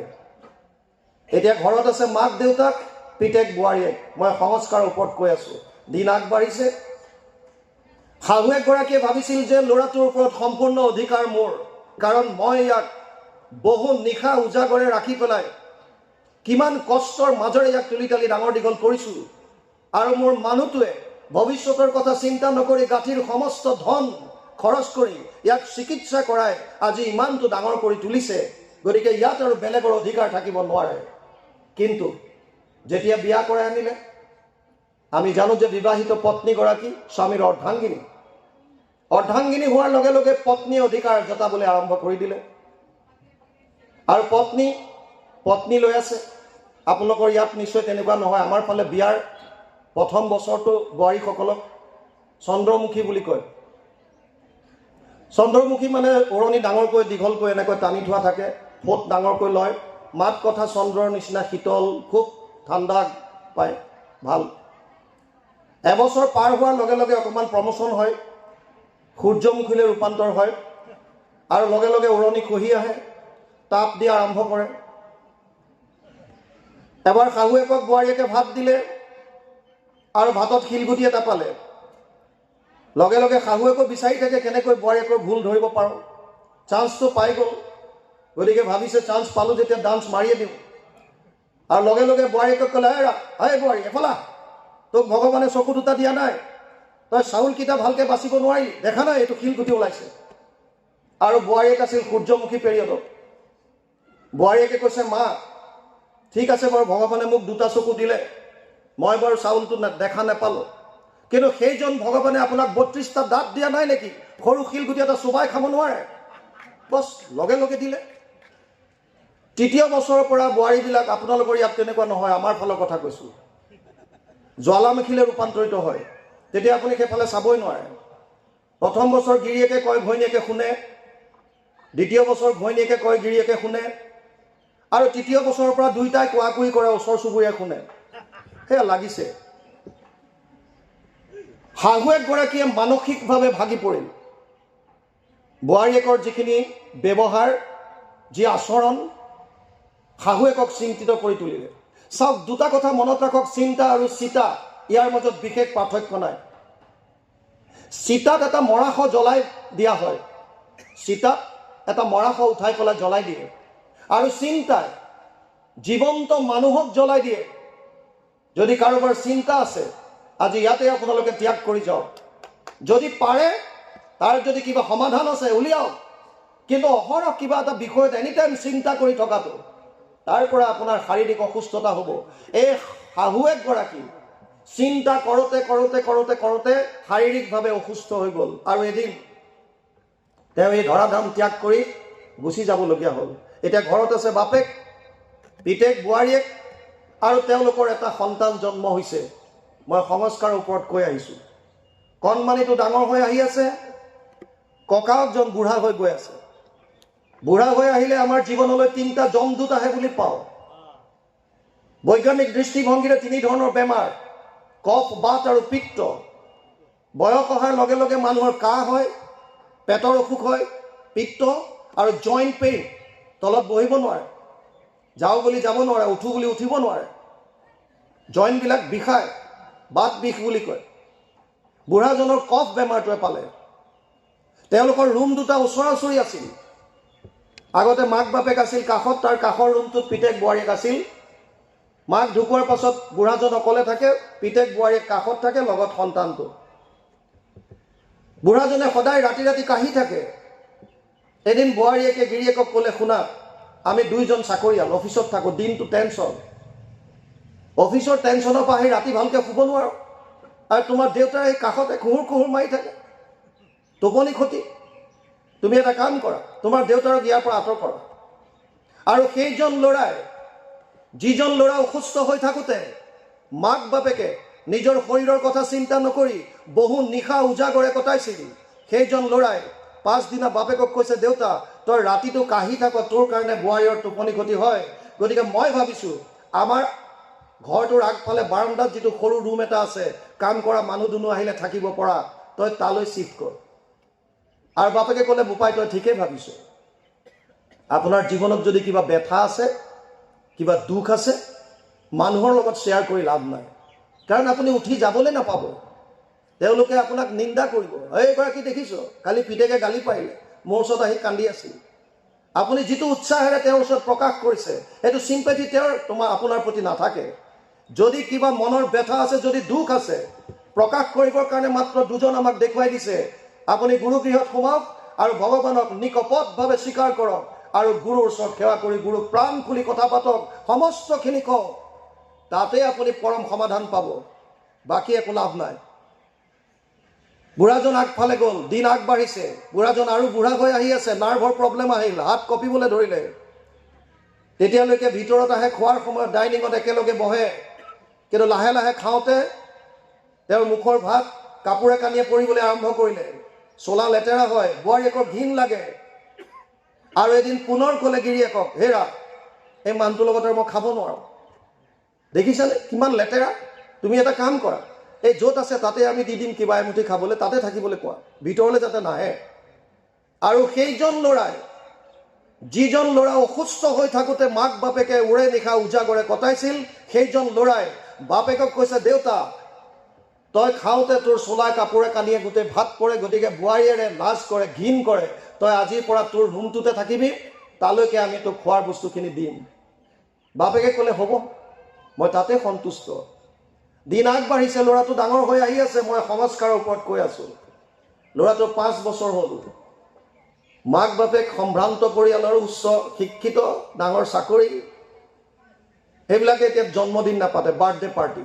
আজিকালি প্ৰায়বিলাকে জন্মদিন নাপাতে, বাৰ্থডে পাৰ্টি পাতে, বাৰ্থডে পাৰ্টি। আৰু বাৰ্থডে পাৰ্টি পাতিছে। শহুৰেকক বোৱাৰীকে কৈছে, দেউতা যেতিয়ালৈকে আমাৰ পাৰ্টি চলি থাকে তেতিয়ালৈকে আপুনি যেন ৰুমটোৰ পৰা বাহিৰলৈ নোলায়। শহুৰেকে ক'লে, মই কি কৰিম আই? হ'ব দে, তহঁতে পেণ্ডেলত কৰ, চোতালত ফূৰ্তি তামোচা কৰিবি, মই ৰুমটোতে সোমাই থাকিম। সন্ধিয়া পাৰ্টি আৰম্ভ হ'ল 7টা বজাৰ পৰা। তাৰ এঘণ্টামান আগতেই বুঢ়াজনে ৰুমৰ ভিতৰত সোমাই ভিতৰৰ পৰা চিটখিনি লগাই দিলে। পাৰ্টিত ডিজে বাজিছে, গ্লাছৰ টুং টাং শব্দ, থুং থাং চলি আছে, ডান্স চলি আছে। 7টাৰ পৰা 8টা, 8টাৰ পৰা 9টা, 9টাৰ পৰা 10টা, 10টাৰ পৰা 11টা। পাৰ্টিৰ নাম শেষ হোৱাৰ নাম লোৱা নাই। বুঢ়াজনৰ পাচাব কৰিব লাগিল। ভাবিলে বাহিৰতে গৈ অকণ পাচাব কৰি আহোঁ, আৰু মনে মনে হুকডাল খুলিছে। সেই সময়তে পেণ্ডেলত বোৱাৰীয়েকৰ লগৰ 5গৰাকী বান্ধৱীয়ে কৈছে, তোৰ ৰুমটো নেদেখাও? আইসকলৰ এইটো এটা আছে, কাৰোবাৰ ঘৰলৈ গ'লে কেনেকৈনো ঘৰটো সজাইছে এইবিলাক চোৱাৰ অকণমান ইচ্ছা থাকে। আমাৰ পুৰুষসকলৰ সেইবিলাক নাই। বাহিৰতে বহিলোঁ, কিবা দিলে খালোঁ, বলোঁ, কথা ক'বলগীয়া আছিল ক'লোঁ, বছ আহিলোঁ। কিন্তু আইসকলে চাব বিচাৰে কেনেকৈ সজাইছে, আৰু ক'লে তোৰ ঘৰটো দেখুওৱা। বোৱাৰীকে ক'লে, ব'ল ব'ল। 5গৰাকী বান্ধৱীক লৈ ভিতৰলৈ আহিছে, বাৰান্দাত উঠিছে, আৰু ইফালে বুঢ়াজনে হুকডাল খুলি বাহিৰলৈ ওলাইছে। য'তে বাঘৰ ভয় ত'তে ৰাতি হয়। বোৱাৰীয়েকক বান্ধৱী কেইগৰাকীয়ে সুধিলে, তোৰ ঘৰত 7টাৰ পৰা এতিয়া 11টা বাজিল, 4 ঘণ্টা পাৰ্টি কৰিলোঁ, এই মানুহজনক এবাৰো নেদেখিলোঁ, কোন এওঁ? আৰু সেইগৰাকী উচ্চ শিক্ষিতা সম্ভ্ৰান্ত ঘৰৰ বোৱাৰী, তেওঁ ক'বলৈ কুণ্ঠাবোধ নকৰিলে। তেওঁ কৈছে, এইজন আমাৰ ঘৰত কাম কৰা মানুহ, এওঁ অসুস্থ, গতিকে আমি আমাৰ ঘৰত ৰাখি এওঁক উচ্চ চিকিৎসা দি আছোঁ। বান্ধৱী কেইগৰাকীয়ে ক'লে যে বৰ উত্তম চিন্তাটো, অতি উচ্চ আকাংক্ষা, অতি উচ্চ চিন্তা। কাম কৰা মানুহ এজনক নিজৰ পইচা খৰচ কৰি ঘৰত ৰাখি চিকিৎসা কৰা, এনেকুৱা আদৰ্শ পাবলৈ নাই। তই সঁচাকে বিৰাট আদৰ্শ। বুঢ়াজনে কি ক'ব? দুধাৰি চকুলো বৈ আছে। বান্ধৱী কেইগৰাকীক লৈ বোৱাৰীয়েক ভিতৰলৈ গ'ল। মানুহজনে পিছফালে গৈ পাচাব কৰি আহি পুনৰ ৰুমত সোমাল। এসময়ত পাৰ্টি শেষ হ'ল, দুৱাৰত ভুকুৱাইছে, দুৱাৰ খোলক, আৰু বুঢ়াজনে দুৱাৰ খুলি দিছে। অশ্লীল বাক্যৰে বোৱাৰীয়েকে শহুৰেকক গালি গালাজ কৰিছে। আপোনাৰ লাজ লগা নাই? এই বয়সত আপুনি কি চাবৰ কাৰণে বাহিৰলৈ ওলাইছে? কি জুমি আছিল আপুনি? শহুৰেকে কৈছে, আই তই কিয় তেনেকৈ কৈছ? মোৰ পাচাব কৰিব লাগিছিল। তহঁতৰ পাৰ্টি আৰম্ভ হোৱাৰ 1 ঘণ্টা 1.5 ঘণ্টা আগত মই ৰুমত সোমালোঁ। 4-5 ঘণ্টা হৈ গ'ল ৰুমত থকা। ভাবিছিলোঁ মনে মনে পিছফালে যাম, তই সেই সময়তে আহিবি বুলি মই জনা হ'লে কেতিয়াও নোলাওঁ। নাই, বোৱাৰীয়েকৰ একদম গালি গালাজ। কথা বতৰাত সংযম যদি আমাৰ নাথাকে, আমি সমাজ বজাই ৰাখিব নোৱাৰোঁ, আমি পৰিয়াল বজাই ৰাখিব নোৱাৰোঁ। গীতাত কৈছে, অনুদ্বেগকৰম বাক্যম সত্যম প্ৰিয় হিতম চ য়ৎ স্বাধ্যায়াভ্যাসনম চৈব বাংময় তপ উচ্যতে। 7দশ অধ্যায়ত আছে, আপোনাৰ বাণীয়ে যাতে আনৰ অন্তৰত উদ্বেগিত নকৰে, উদ্বেগ প্ৰকাশ যাতে নকৰে, আপোনাৰ বাণীয়ে যাতে কাকো ক্ৰোধ নকৰে, ক্ৰোধান্বিত নকৰে, দুখ নিদিয়ে, সকলোৰে যাতে প্ৰিয় হয়, সত্য হয়। কিন্তু আজি বোৱাৰীয়েকে এনেকুৱা নক'বলগীয়া কথা কৈছে। বুঢ়াজনে কান্দি আছে। হাল্লা শুনি পেলাই বুঢ়াজনৰ পিতেক অৰ্থাৎ বোৱাৰীয়েকৰ যিজন গিৰিয়েকজন আহিছে আৰু ক'লে যে কি হ'ল, কিয় তোমালোকে ইমান হাল্লা কৰিছে? ঘৈণীয়েকে গিৰিয়েকক কৈছে, শুনা, কাইলৈৰ পৰা হয়তো এইজন বুঢ়া এখন ঘৰত থাকিব, আৰু নহ'লে মই, সিদ্ধান্ত তুমি ল'বা। সেই বুলি ভিতৰ সোমাই দুৱাৰখন দমকে মাৰি থৈ গুচি গ'ল। আৰু সেইজন ল'ৰাই, যিজন ল'ৰা সৰু হৈ থাকোঁতে মাক বাপেকে উজাগৰে নিশা কটাইছিল, ভৱিষ্যতৰ কথা চিন্তা নকৰি গাঁঠিৰ সমস্ত ধন চিকিৎসাৰ নামত খৰচ কৰিছিল, সেইজন ল'ৰাই পিছদিনা বাপেকক একাষাৰ নসোধাকে কাষত থকা এখন বৃদ্ধাশ্ৰমত গৈ কথা পাতিলে আৰু এখন গাড়ী লৈ আহিল। আৰু গাড়ীখন আনি বাপেকক ক'লে যে দেউতা, আমি দুটা অফিচলৈ যাওঁ, কণমানিটো স্কুল যাবলৈ আৰম্ভ কৰিছে, তই অকলে অকলে ঘৰত থাকি নিশ্চয় বৰ অশান্তি পাওঁ, অকলশৰীয়া অনুভৱ কৰ। সেইকাৰণে তোৰ দৰে মানুহ থকা ওচৰত এখন আশ্ৰম আছে, ব'ল তোক তাত থৈ আহোঁ। বাপেকৰ বুজিবলৈ বাকী নাছিল।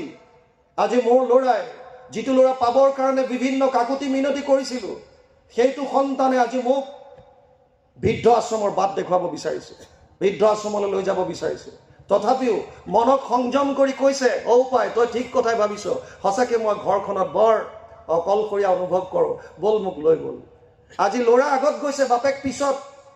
সাধাৰণতে বাপেক আগত যায় আৰু ল'ৰা পিছত। মানে জীৱনত ছোৱালীবিলাকে নিজৰ মাকক ৰোল মডেল বুলি ভাবে, আদৰ্শ, আৰু ল'ৰাবিলাকে বাপেকক হিৰ' বুলি ভাবে, ফ'ল' কৰে তেওঁলোকৰ আচৰণ। আজি আৰু উল্টা হৈছে, বিপৰীত। ল'ৰাটো আগত গৈছে, বাপেক পাছত। আকৌ ল'ৰাই কাক ক'লে বাট দেখুৱাইছে? বৃদ্ধ আশ্ৰমৰ। বুঢ়াজন ওলাই গ'ল, গেটৰ ওচৰ পালেগৈ, ভাবিলে এটা খোজ মাত্ৰ যদি মই গেটৰ বাহিৰ কৰি দিওঁ, এই ঘৰখন চিৰদিনৰ কাৰণে মোৰ কাৰণে পৰ হৈ যাব। যিখন ঘৰ খুব কষ্ট কৰি বনাইছিলোঁ, যিখন ঘৰত মোৰ জীৱনৰ লগৰী হিচাপে ইয়াৰ মাতৃগৰাকীক আনিছিলোঁ, সেইখন ঘৰ চিৰদিনৰ কাৰণে মই হেৰুৱাব লাগিব। তথাপিও ল'ৰাটোক ক'লে, উপায় মই বুজি পাইছোঁ, তাতো মই নিজকে অকলশৰীয়া অনুভৱ কৰিম। তথাপিও তই যা, মই যিটো ৰুমত থাকোঁ তাৰ আলনাডালত এখন এৰী চাদৰ আছে, তই এৰী চাদৰখন লৈ আহ। যেতিয়া তহঁতলৈ মনত পৰে, তোৰ মাৰলৈ মনত পৰে, যেতিয়া কণমানিটোলৈ মনত পৰিব, আপোন বুলিবলৈ মোৰ কেৱল এৰী চাদৰখন থাকিব, আৰু সেই এৰী চাদৰখনকে মই গাত লৈ তহঁতৰ কথা স্মৰণ কৰিব পাৰিম। পিতেক যোৱাই নাই, কণমানিটো দৌৰ মাৰিছে, আৰু ভিতৰৰ পৰা ককাকৰ আলনাৰ পৰা এৰী চাদৰখন আনি দুৱাৰ দলিত মেলিলে। ভিতৰৰ পৰা দাই এখন আজি মাজত কটা আৰম্ভ কৰিছে। মাকৰ মন আনন্দিত, মোৰ ল'ৰা ইমান মোৰ আদৰ্শত চলিছে, গোটেইখন এৰী চাদৰ ককাকক নিদিয়ে। আৰু সুধিছে, উপায় এৰী চাদৰখন কিয় কাটিছ? সি একো মতা নাই, এক মনা হৈ কাটি আছে। দেৰি হোৱা দেখি বাপেক আহিল, উপায় ককাৰ এৰী চাদৰখন তই আনোতে ইমান দেৰি কৰিছ? এয়া কি কৰিলি, তই কাটিছ কিয়? সি কৈছে, শুনা মা, শুনা দেউতা, মই যিটো দেখিছোঁ আমাৰ ঘৰত এখনেই এৰী চাদৰ, আৰু যদি আজি মই গোটেইখন এৰী চাদৰ ককাক দি পঠিয়াও, তেতিয়া যিদিনা মই তোমালোক দুটাক বৃদ্ধ আশ্ৰমলৈ পঠাম, সেইদিনা তোমালোকক কি দিম? সেইকাৰণে ইয়াৰ এটা টুকুৰা মই সেইদিনাৰ কাৰণে ৰাখিম, যিদিনা তোমালোক দুটাকো মোৰ ককাৰ নিচিনাকৈ বৃদ্ধ আশ্ৰমৰ বাট দেখুৱাই দিম। ইয়াত ইয়াত আচৰতে শ্ৰেষ্ঠ তত্ত্বদেৱ ইতৰজন স ইয়াত প্ৰমাণম কুৰুতে লোকাস্তদানুবৰ্ততে। ৩য় অধ্যায় ২১ নম্বৰ শ্লোক গীতাত ভগৱান কৃষ্ণই অৰ্জুনক কৈছে, জ্যেষ্ঠজনে শ্ৰেষ্ঠজনে যেনেকুৱা আচৰণ দেখুৱাই উঠি অহা সময় তাৰে অনুসৰণ কৰে। এখন সমাজ গঢ়িবৰ কাৰণে ভাৱৰ শুদ্ধতা আনিব লাগিব। কেতিয়া? কুমাৰ কালত। কৌমাৰ আচৰিত প্ৰাজ্ঞ ধৰ্মান ভাগৱত নিহ দুৰ্লভ মানুষ দেহ তত্ৰাপি ধ্ৰুৱম অৰ্থদম। ৭৬১ ভাগৱত ৭ম স্কন্ধ ৬ষ্ঠ অধ্যায় ১ম শ্লোক। ভাগৱত প্ৰহ্লাদে দৈত্য শিশুসকলক কৈছে, এই দৈত্য শিশুসকল কুমাৰ কালৰ পৰা সেইকাৰণে ধৰ্ম শিকা। ধৰ্ম কেনেকৈ শিকিব? আপোনালোকৰ আচৰণত, আমাৰ আচৰণত। আমাৰ ল'ৰা আমাৰ ছোৱালীয়ে আমাক অনুসৰণ কৰিছে। আপুনি সন্ধিয়া যদি মোবাইলটো লৈ বহি থাকে আৰু ল'ৰা ছোৱালীক কয় যে যা তই পঢ়গে, কেতিয়াও সিহঁতে পঢ়াত মন নবহে। আপুনি টিভিটো অন কৰি লৈ কিবা চিৰিয়েল চাই আছে, চিনেমা চাই আছে, ল'ৰা ছোৱালীক কিতাপ কৈছে যা তই পঢ়গৈ, না, সিহঁতৰ ওচৰত বহক, অকণমান সময় দিয়ক, সোধক আজি স্কুলত কি হ'ল, কলেজত কি হ'ল, তহঁতৰ এইবিলাক পঢ়া শুনা আমাৰ দিনৰ চিলেবাছত নাছিলেই, কচোন আজি কেনেকুৱা হ'ল, কেনেকৈ গ'ল। সিহঁতে অতি উৎসাহেৰে কিতাপৰ কথা আপোনাক বুজাব, সিহঁতে অতি উৎসাহেৰে আপোনাৰ প্ৰতিটো পৰামৰ্শ মানিব, কিন্তু আপুনি সময় কিমান দিছে? আজি মোবাইল এটা এনেকুৱা বস্তু হৈ পৰিল, যিটো সৃষ্টি কৰোঁতে হয়তো সেইজনো ভবা নাছিল যে এনেকুৱা দিন আহিব। এটা ৰুমত চাৰিফালে চাৰিটা মাক বাপেক ল'ৰা ছোৱালী, চাৰিওজন বেলেগ বেলেগ সংসাৰত, বছ কেৱল ওপৰতল কৰি আছে। কিন্তু মই মোবাইলক দোষাৰোপ নকৰোঁ। মোবাইলৰ ওপৰত ভিত্তি কৰি ভাৰতৰ বহুত ছাত্ৰ ছাত্ৰীয়ে ভাৰতৰ ভিতৰতে আটাইতকৈ টাফেষ্ট এক্সাম, অতিতকৈ কঠিন পৰীক্ষা UPSC এক্সাম ক্ৰেক কৰাৰ ৰেকৰ্ড আছে মোবাইলক ভিত্তি কৰি। আৰু মোবাইলৰ ওপৰতে ভিত্তি কৰি নিজৰ সন্তান আৰু স্বামীক শয্যাত এৰি থৈ পৰপুৰুষৰ লগত পলাই যোৱা মহিলাও এই সমাজত আছে। মোবাইলৰ দোষ কি? এখন চাকু ডাক্তৰেও ব্যৱহাৰ কৰে কাৰোবাৰ অপাৰেশ্যন হওঁতে পেট ফালি তাক চিকিৎসা কৰিবৰ কাৰণে, আৰু সেইখন এখন চাকু ডকাইতেও ব্যৱহাৰ কৰে কাৰোবাৰ ডিঙিত ৰাখি ধন টকা পইচা লুটপাট কৰিবৰ কাৰণে। চাকুখনৰ দোষ কি? বিজ্ঞানে আমাক বস্তু দিছে, আপোনাক দুটা হাত দিছে, আপুনি কাৰোবাক আঙুলি টোৱাই নে কৃষ্ণ বুলি কয়, এইটো আপোনাৰ কথা। আপোনাৰ মুখত বাণী দিছে। যত যিমান জীৱ জন্তু আছে সেইবিলাকৰ ধ্বনি আছে, আমাৰ মুখত বাণী দিছে, আমি কথা ক'ব পাৰোঁ। কিন্তু আপুনি কাৰোবাক গালি পাৰিব নে আশীৰ্বাদ দিব, এইটো আপোনাৰ কথা। কোনে শিকাব এইবিলাক? আপোনাক দুটা ভৰি দিছে, আপুনি সৎ স্থানত যাব নে অসৎ স্থানত, কোনে শিকাব? তাৰ কাৰণে আধ্যাত্মিক জ্ঞানৰ আটাইতকৈ প্ৰয়োজনীয়তা। আৰু যিটো গুৰুজনে এক শৰণ হৰিনাম ধৰ্মৰ মাজেৰে আমাক দিছে, এক শৰণ মানে একত শৰণ। চাইণ্টিফিক যদি ভাৱে চাই, সূৰ্যৰ ৰশ্মি যেতিয়া আহি থাকে, আমি এতিয়া সকলোৱে এনেকৈ সহ্য কৰিছোঁ। যদি আপোনাৰ ইণ্টাৰনেল পাৱাৰ বঢ়াব বিচাৰিছে, যিটো মনলৈ 1200 পৰা 60,000 চিন্তা আহে, কিমান মাইণ্ডটো কিমান আপোনাৰ ইনষ্টেবল হৈ আছে, আনষ্টেবল হৈ আছে, ইয়াক যদি কনচেনট্ৰেট কৰিব বিচাৰিছে, কেন্দ্ৰীভূত কৰিব বিচাৰিছে, ফ'কাছ কৰিব বিচাৰিছে এটা বিষয়ত, মেগনিফাইং গ্লাছ দি সূৰ্যৰ ৰশ্মি ধৰি চাওক। মেগনিফাইং গ্লাছৰ দ্বাৰা সূৰ্যৰ ৰশ্মি পাছ হ'বলৈ দিয়ক। শুকান ঘাঁহ অলপ ওচৰত থওক, আৰু সেই ৰশ্মি যদি অলপ সময় শুকান ঘাঁহত পৰি থাকে, শুকান ঘাঁহ জ্বলাই দিব। এইটো হৈছে এক শৰণৰ বাহাদুৰি। আপোনাৰ মনলৈ বহুত চিন্তা আহিছে, চব চিন্তাবিলাক একত লগাওক।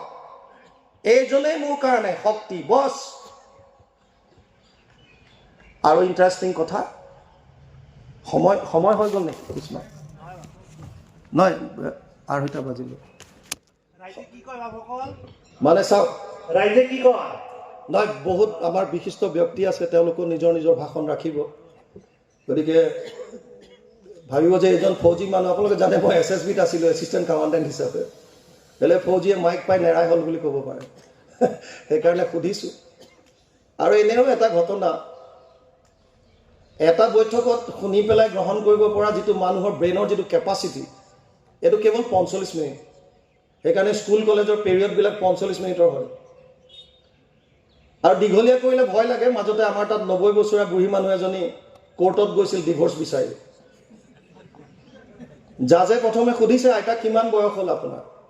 বুঢ়ীগৰাকীয়ে কৈছে, বোপাই 90 বছৰমান হ'ল। জাজৰ খং উঠিছে, ইমান একেলগে থাকিলে এতিয়া 90 বছৰ বয়সত বোলে ডিভোৰ্চ বিচাৰি আহিছোঁ। কি আইতা আপুনি এতিয়া 90 বছৰ বয়সত ডিভোৰ্চ বিচাৰি আহিছে, আপোনাৰ বেয়া লগা নাই? বোলে কিয় বেয়া লাগিব, এই মানুহটোৰ লগত আৰু মই এক মুহূৰ্ত থাকিব নোৱাৰোঁ। মানুহটো ক'ত? কোৰ্টৰ এটা বেলেগ কোণাত দেখুৱাইছে, সেইজন সেইফালে বহি আছে, লাখুটি লৈ পেলাই বুঢ়া মানুহ এজন বহি আছে, হাত কপি আছে। জাজে সুধিছে, দেউতা আপোনাৰ বয়স কিমান? মানুহজনে কৈছে, বোপাই মোৰ 95 মান হ'ল। জাজৰ খং উঠিছে, 95 বছৰ বয়সত আপুনি ডিভোৰ্চ বিচাৰি আহিছে, আপোনাৰ বেয়া লগা নাই? বুঢ়াই কৈছে, ধাক মোক নালাগে, মৰতীয়ে লৈ আহিছে, কিয় আনিছে ক'ত? জাজে ক'লে, অ' আইতা আপোনাৰ মানুহটোকতো ডিভোৰ্চ নালাগে, আপুনিহে আহিছে। কৈছে, তেওঁক কিয় লাগিব? কষ্টটো তেওঁ পাইছেনে মই পাইছোঁ? জাজে ক'লে, এনেকুৱা কি কষ্ট আপুনি 90 বছৰ বয়সত ডিভোৰ্চ বিচাৰি আহিছে? কৈছে, সমস্যা আছে। কি? এই মানুহটোৱে যিমান গালি খপনি পাৰে মই চব শুনিব লাগে। অ' এইটোত আপুনি ডিভোৰ্চ নাপায়। গিৰিয়েক ঘৈণীয়েকৰ মাজত এইটো থাকে, কেতিয়াবা গিৰিয়েকে ক'লে ঘৈণীয়েকে শুনিব, কেতিয়াবা আপুনি কৈ দিব তেওঁ শুনিব। বুঢ়ীয়ে কৈছে, সমস্যাটো তাত। কি সমস্যা? যে মানুহটোৱে কাণেৰে কম শুনে। জাজে কৈছে, এইটোতো নাপায়। কিয়? আজিকালি হিয়াৰিং এইড পায়, কাণেৰে শুনা মেচিন এটা আনি কিয় নিদিয়ে? বুঢ়ীয়ে কৈছে, মেচিন আনি দিছোঁ। জাজৰ খং উঠি গ'ল, আপুনি মেচিন আনি দিছে যদি আৰু কি সমস্যা আছে? কৈছে, সমস্যা আছে। কি? যেতিয়াই মানুহটোক গালি পাৰোঁ মেচিনটো খুলি থয়। আমাৰো গতি একে হ'ব পাৰে, সেইকাৰণে সুধি ল'লোঁ। ভাবিবা আপুনি এইজনে কৈ আছে আমি চবে কাণৰ মেচিন খুলি থওঁ, এতিয়া তুমি আগবাঢ়া, আমাৰ কোনো কথা নাই। সেইকাৰণে সুধিলোঁ, তথাপি বেছি সময় নলওঁ, থুলমূলকৈ কেইটামান বস্তু জানিলোঁ। আমি ইমান সময় মূলতঃ যদিও আধ্যাত্মিকৰ ওপৰতে কৈ আছোঁ, কিন্তু আধ্যাত্মিকৰ লগে লগে সামাজিক উত্তৰণ ঘটে। কাৰণ ব্যষ্টি আৰু সমষ্টি দুটা বস্তু। এজন হৈছে ব্যক্তি, মই সুকীয়া ইণ্ডিভিজুৱেল, আৰু আমি বহুখিনি ইণ্ডিভিজুৱেল লগ হৈ এখন সমাজ। গতিকে যদি মোৰ নিজৰ শুদ্ধতা নাহে, তে সমাজখন ক'ৰ পৰা শুদ্ধ হ'ব? বুজি পালেনে? যেতিয়া আমাৰ অন্ন ৰন্ধন কৰে, এটা ক'ৰবাত চাউল আমি এনেকৈ উঠাই চাই ৰান্ধনীগৰাকী, আৰু তেতিয়া তেওঁ গম পায় যে কি হ'ল, গোটেইখিনি ঠিক হ'ল নে নাই। বছ যদি হৈছে এটা চাউলত মাত্ৰ টেষ্টটো কৰি থৈ দিয়ে। এখন সমাজ এজন ব্যক্তিৰ দ্বাৰা গম পাব পাৰে কেনেকুৱা হ'ব সমাজ। কিন্তু যদি সেই ব্যক্তিসকল আধ্যাত্মিকভাৱে যদি উত্তৰিত নহয়, সবল নহয়, সৰুৰে পৰা যদি তেওঁলোক কেৱল টকা পইচাত লাগি থাকে, আশা পাশা সতেৰ্বদ্ধ কাম ক্ৰোধ পৰায়ণা ইহন্তে কাম ভোগাৰ্থময় ন্যায়ন অৰ্থ সঞ্চয়ান। ষষ্ঠাদশ অধ্যায় 12 নম্বৰ শ্লোক গীতা। অৰ্জুনক কৈছে, হে অৰ্জুন, আশাৰ পাশত বন্দী হৈ মানুহে দুৰ্নীতিৰ দ্বাৰা হ'লেও কেৱল অৰ্থ উপাৰ্জন কৰাত লাগিব। আৰু যিটোৰ জ্বলন্ত উদাহৰণ আজি প্ৰায় 3 মাহ আগত আমি সকলোৰে আমাৰ হিয়াৰ আমঠু জুবিনক হেৰুৱাবলগীয়া হ'ল। তাৰ মূল কাৰণ কি? তাৰ যদি উৎসলৈ যায়গৈ, যিহেতুকে হত্যা বুলি ডিক্লেয়াৰ দিলে, যদি হত্যা হয় তেতিয়া কাৰণ কি? কাৰণ হৈছে অৰ্থ, টকা। টকা আৰু টকাৰ প্ৰতি ইমান আমাৰ আক্ৰোশ, ইমান আমি দুৰ্বল। দুৰ্নীতিৰ দ্বাৰা হওক যেনেকৈ হওক কেৱল আমি টকা ঘটিব পাৰোঁ। কেতিয়া ইয়াৰ পৰা আঁতৰ হ'ব? যদি সৰুৰে পৰা ল'ৰা ছোৱালীক কম কমকৈ হ'লেও যদি আধ্যাত্মিক জ্ঞানটো দিয়ে, বুজিব দিয়ক। আমি জীৱনত বিচাৰোঁ কি? বৰ্তমান পৃথিৱীত 800 কোটিৰ ওপৰত মানুহ আছে, মোৰ দেন 800 crore। কাৰো লগত কাৰো মিল নাই। সেইকাৰণে আমি গম পাওঁ এইগৰাকী অমুক, সেইগৰাকী তমুক। ভাওনাত ভাও ল'লেও ভাৱৰীয়া প্ৰথমতে ওলাই নিজৰ মানুহগৰাকীক চাই লয় আছেনে নাই কেনেকৈ, তাৰপিছতহে পজটো ভাল হয়। কাৰণ চাই লয় আগতে আছেনে নাই, দেখা পাব। মানুহৰ মাজত হ'লেও জিলিকি থাকিব লাগিব, তেতিয়া আহে, এক্টিংটো বেছি আহে, চিনি পায়। এজোপা গছৰ পৰা যদি আপুনি ফলবিলাক সৰাই আনে, লেবৰেটৰীত যদি টেষ্ট কৰায়, তাতো পাব যে কোনোটো কাৰো লগত মিল নাই। ইণ্টাৰেষ্টিং কথা, আমাৰ আঙুলিৰ যি ছাপ, ফিংগাৰ প্ৰিণ্টছ, এয়াও ইজনৰ লগত সিজনৰ মিল নাই। ইমান বৈষম্যতাৰে ভৰা এইখন সংসাৰত এটা বস্তুৰ মিল আছে, আৰু সেইটো হৈছে আনন্দ। সকলোকে আনন্দ লাগে, সুখ লাগে। কোন এনেকুৱা মানুহ আছে যোনে ক'ব যে মোক সুখ নালাগে, কেৱল দুখ দিয়া? ভাগৱতত এটাই চৰিত্ৰ পাব, কুন্তি। কুন্তিয়ে কেৱল কৈছিল, বিপদ সন্ততা শাশ্বত তত্ৰ তত্ৰ জগৎ গুৰু ভবতু দৰ্শনম ইয়াত স্যাৎ অপূৰ্ণ ভব দৰ্শনম। 1:8-25 প্ৰথম স্কন্ধ 8ম অধ্যায় 25 নম্বৰ শ্লোক ভাগৱত। তাত কৈছিল, হে কেশৱ, মোক দুখ দিয়া। তাকো ইণ্টাৰেষ্টিং কথা, কুন্তিয়ে যদিও দুখ বিচাৰিছে, এইটো আমাক দেখাবৰ কাৰণে আচলতে দুখ বিচৰা নাই, তেওঁ আনন্দ বিচাৰিছে। তেওঁৰ লজিকটো কি? হে কেশৱ, মোক দুখ দিয়া, কিয়? যদি মোৰ জীৱনলৈ দুখ আহে তেতিয়া তুমি মোৰ ওচৰত থাকিবা। আৰু সেই ওচৰত থকাজন কোন? সেইজন হৈছে কৃষ্ণ। কৃষ্ণ মানে কি? কৃষ্ণ মানে হৈছে তৈত্তৰীয় উপনিষদ বেদত কৈছে ৰসু বৈশ্যহ, সেইজন আনন্দ স্বৰূপ।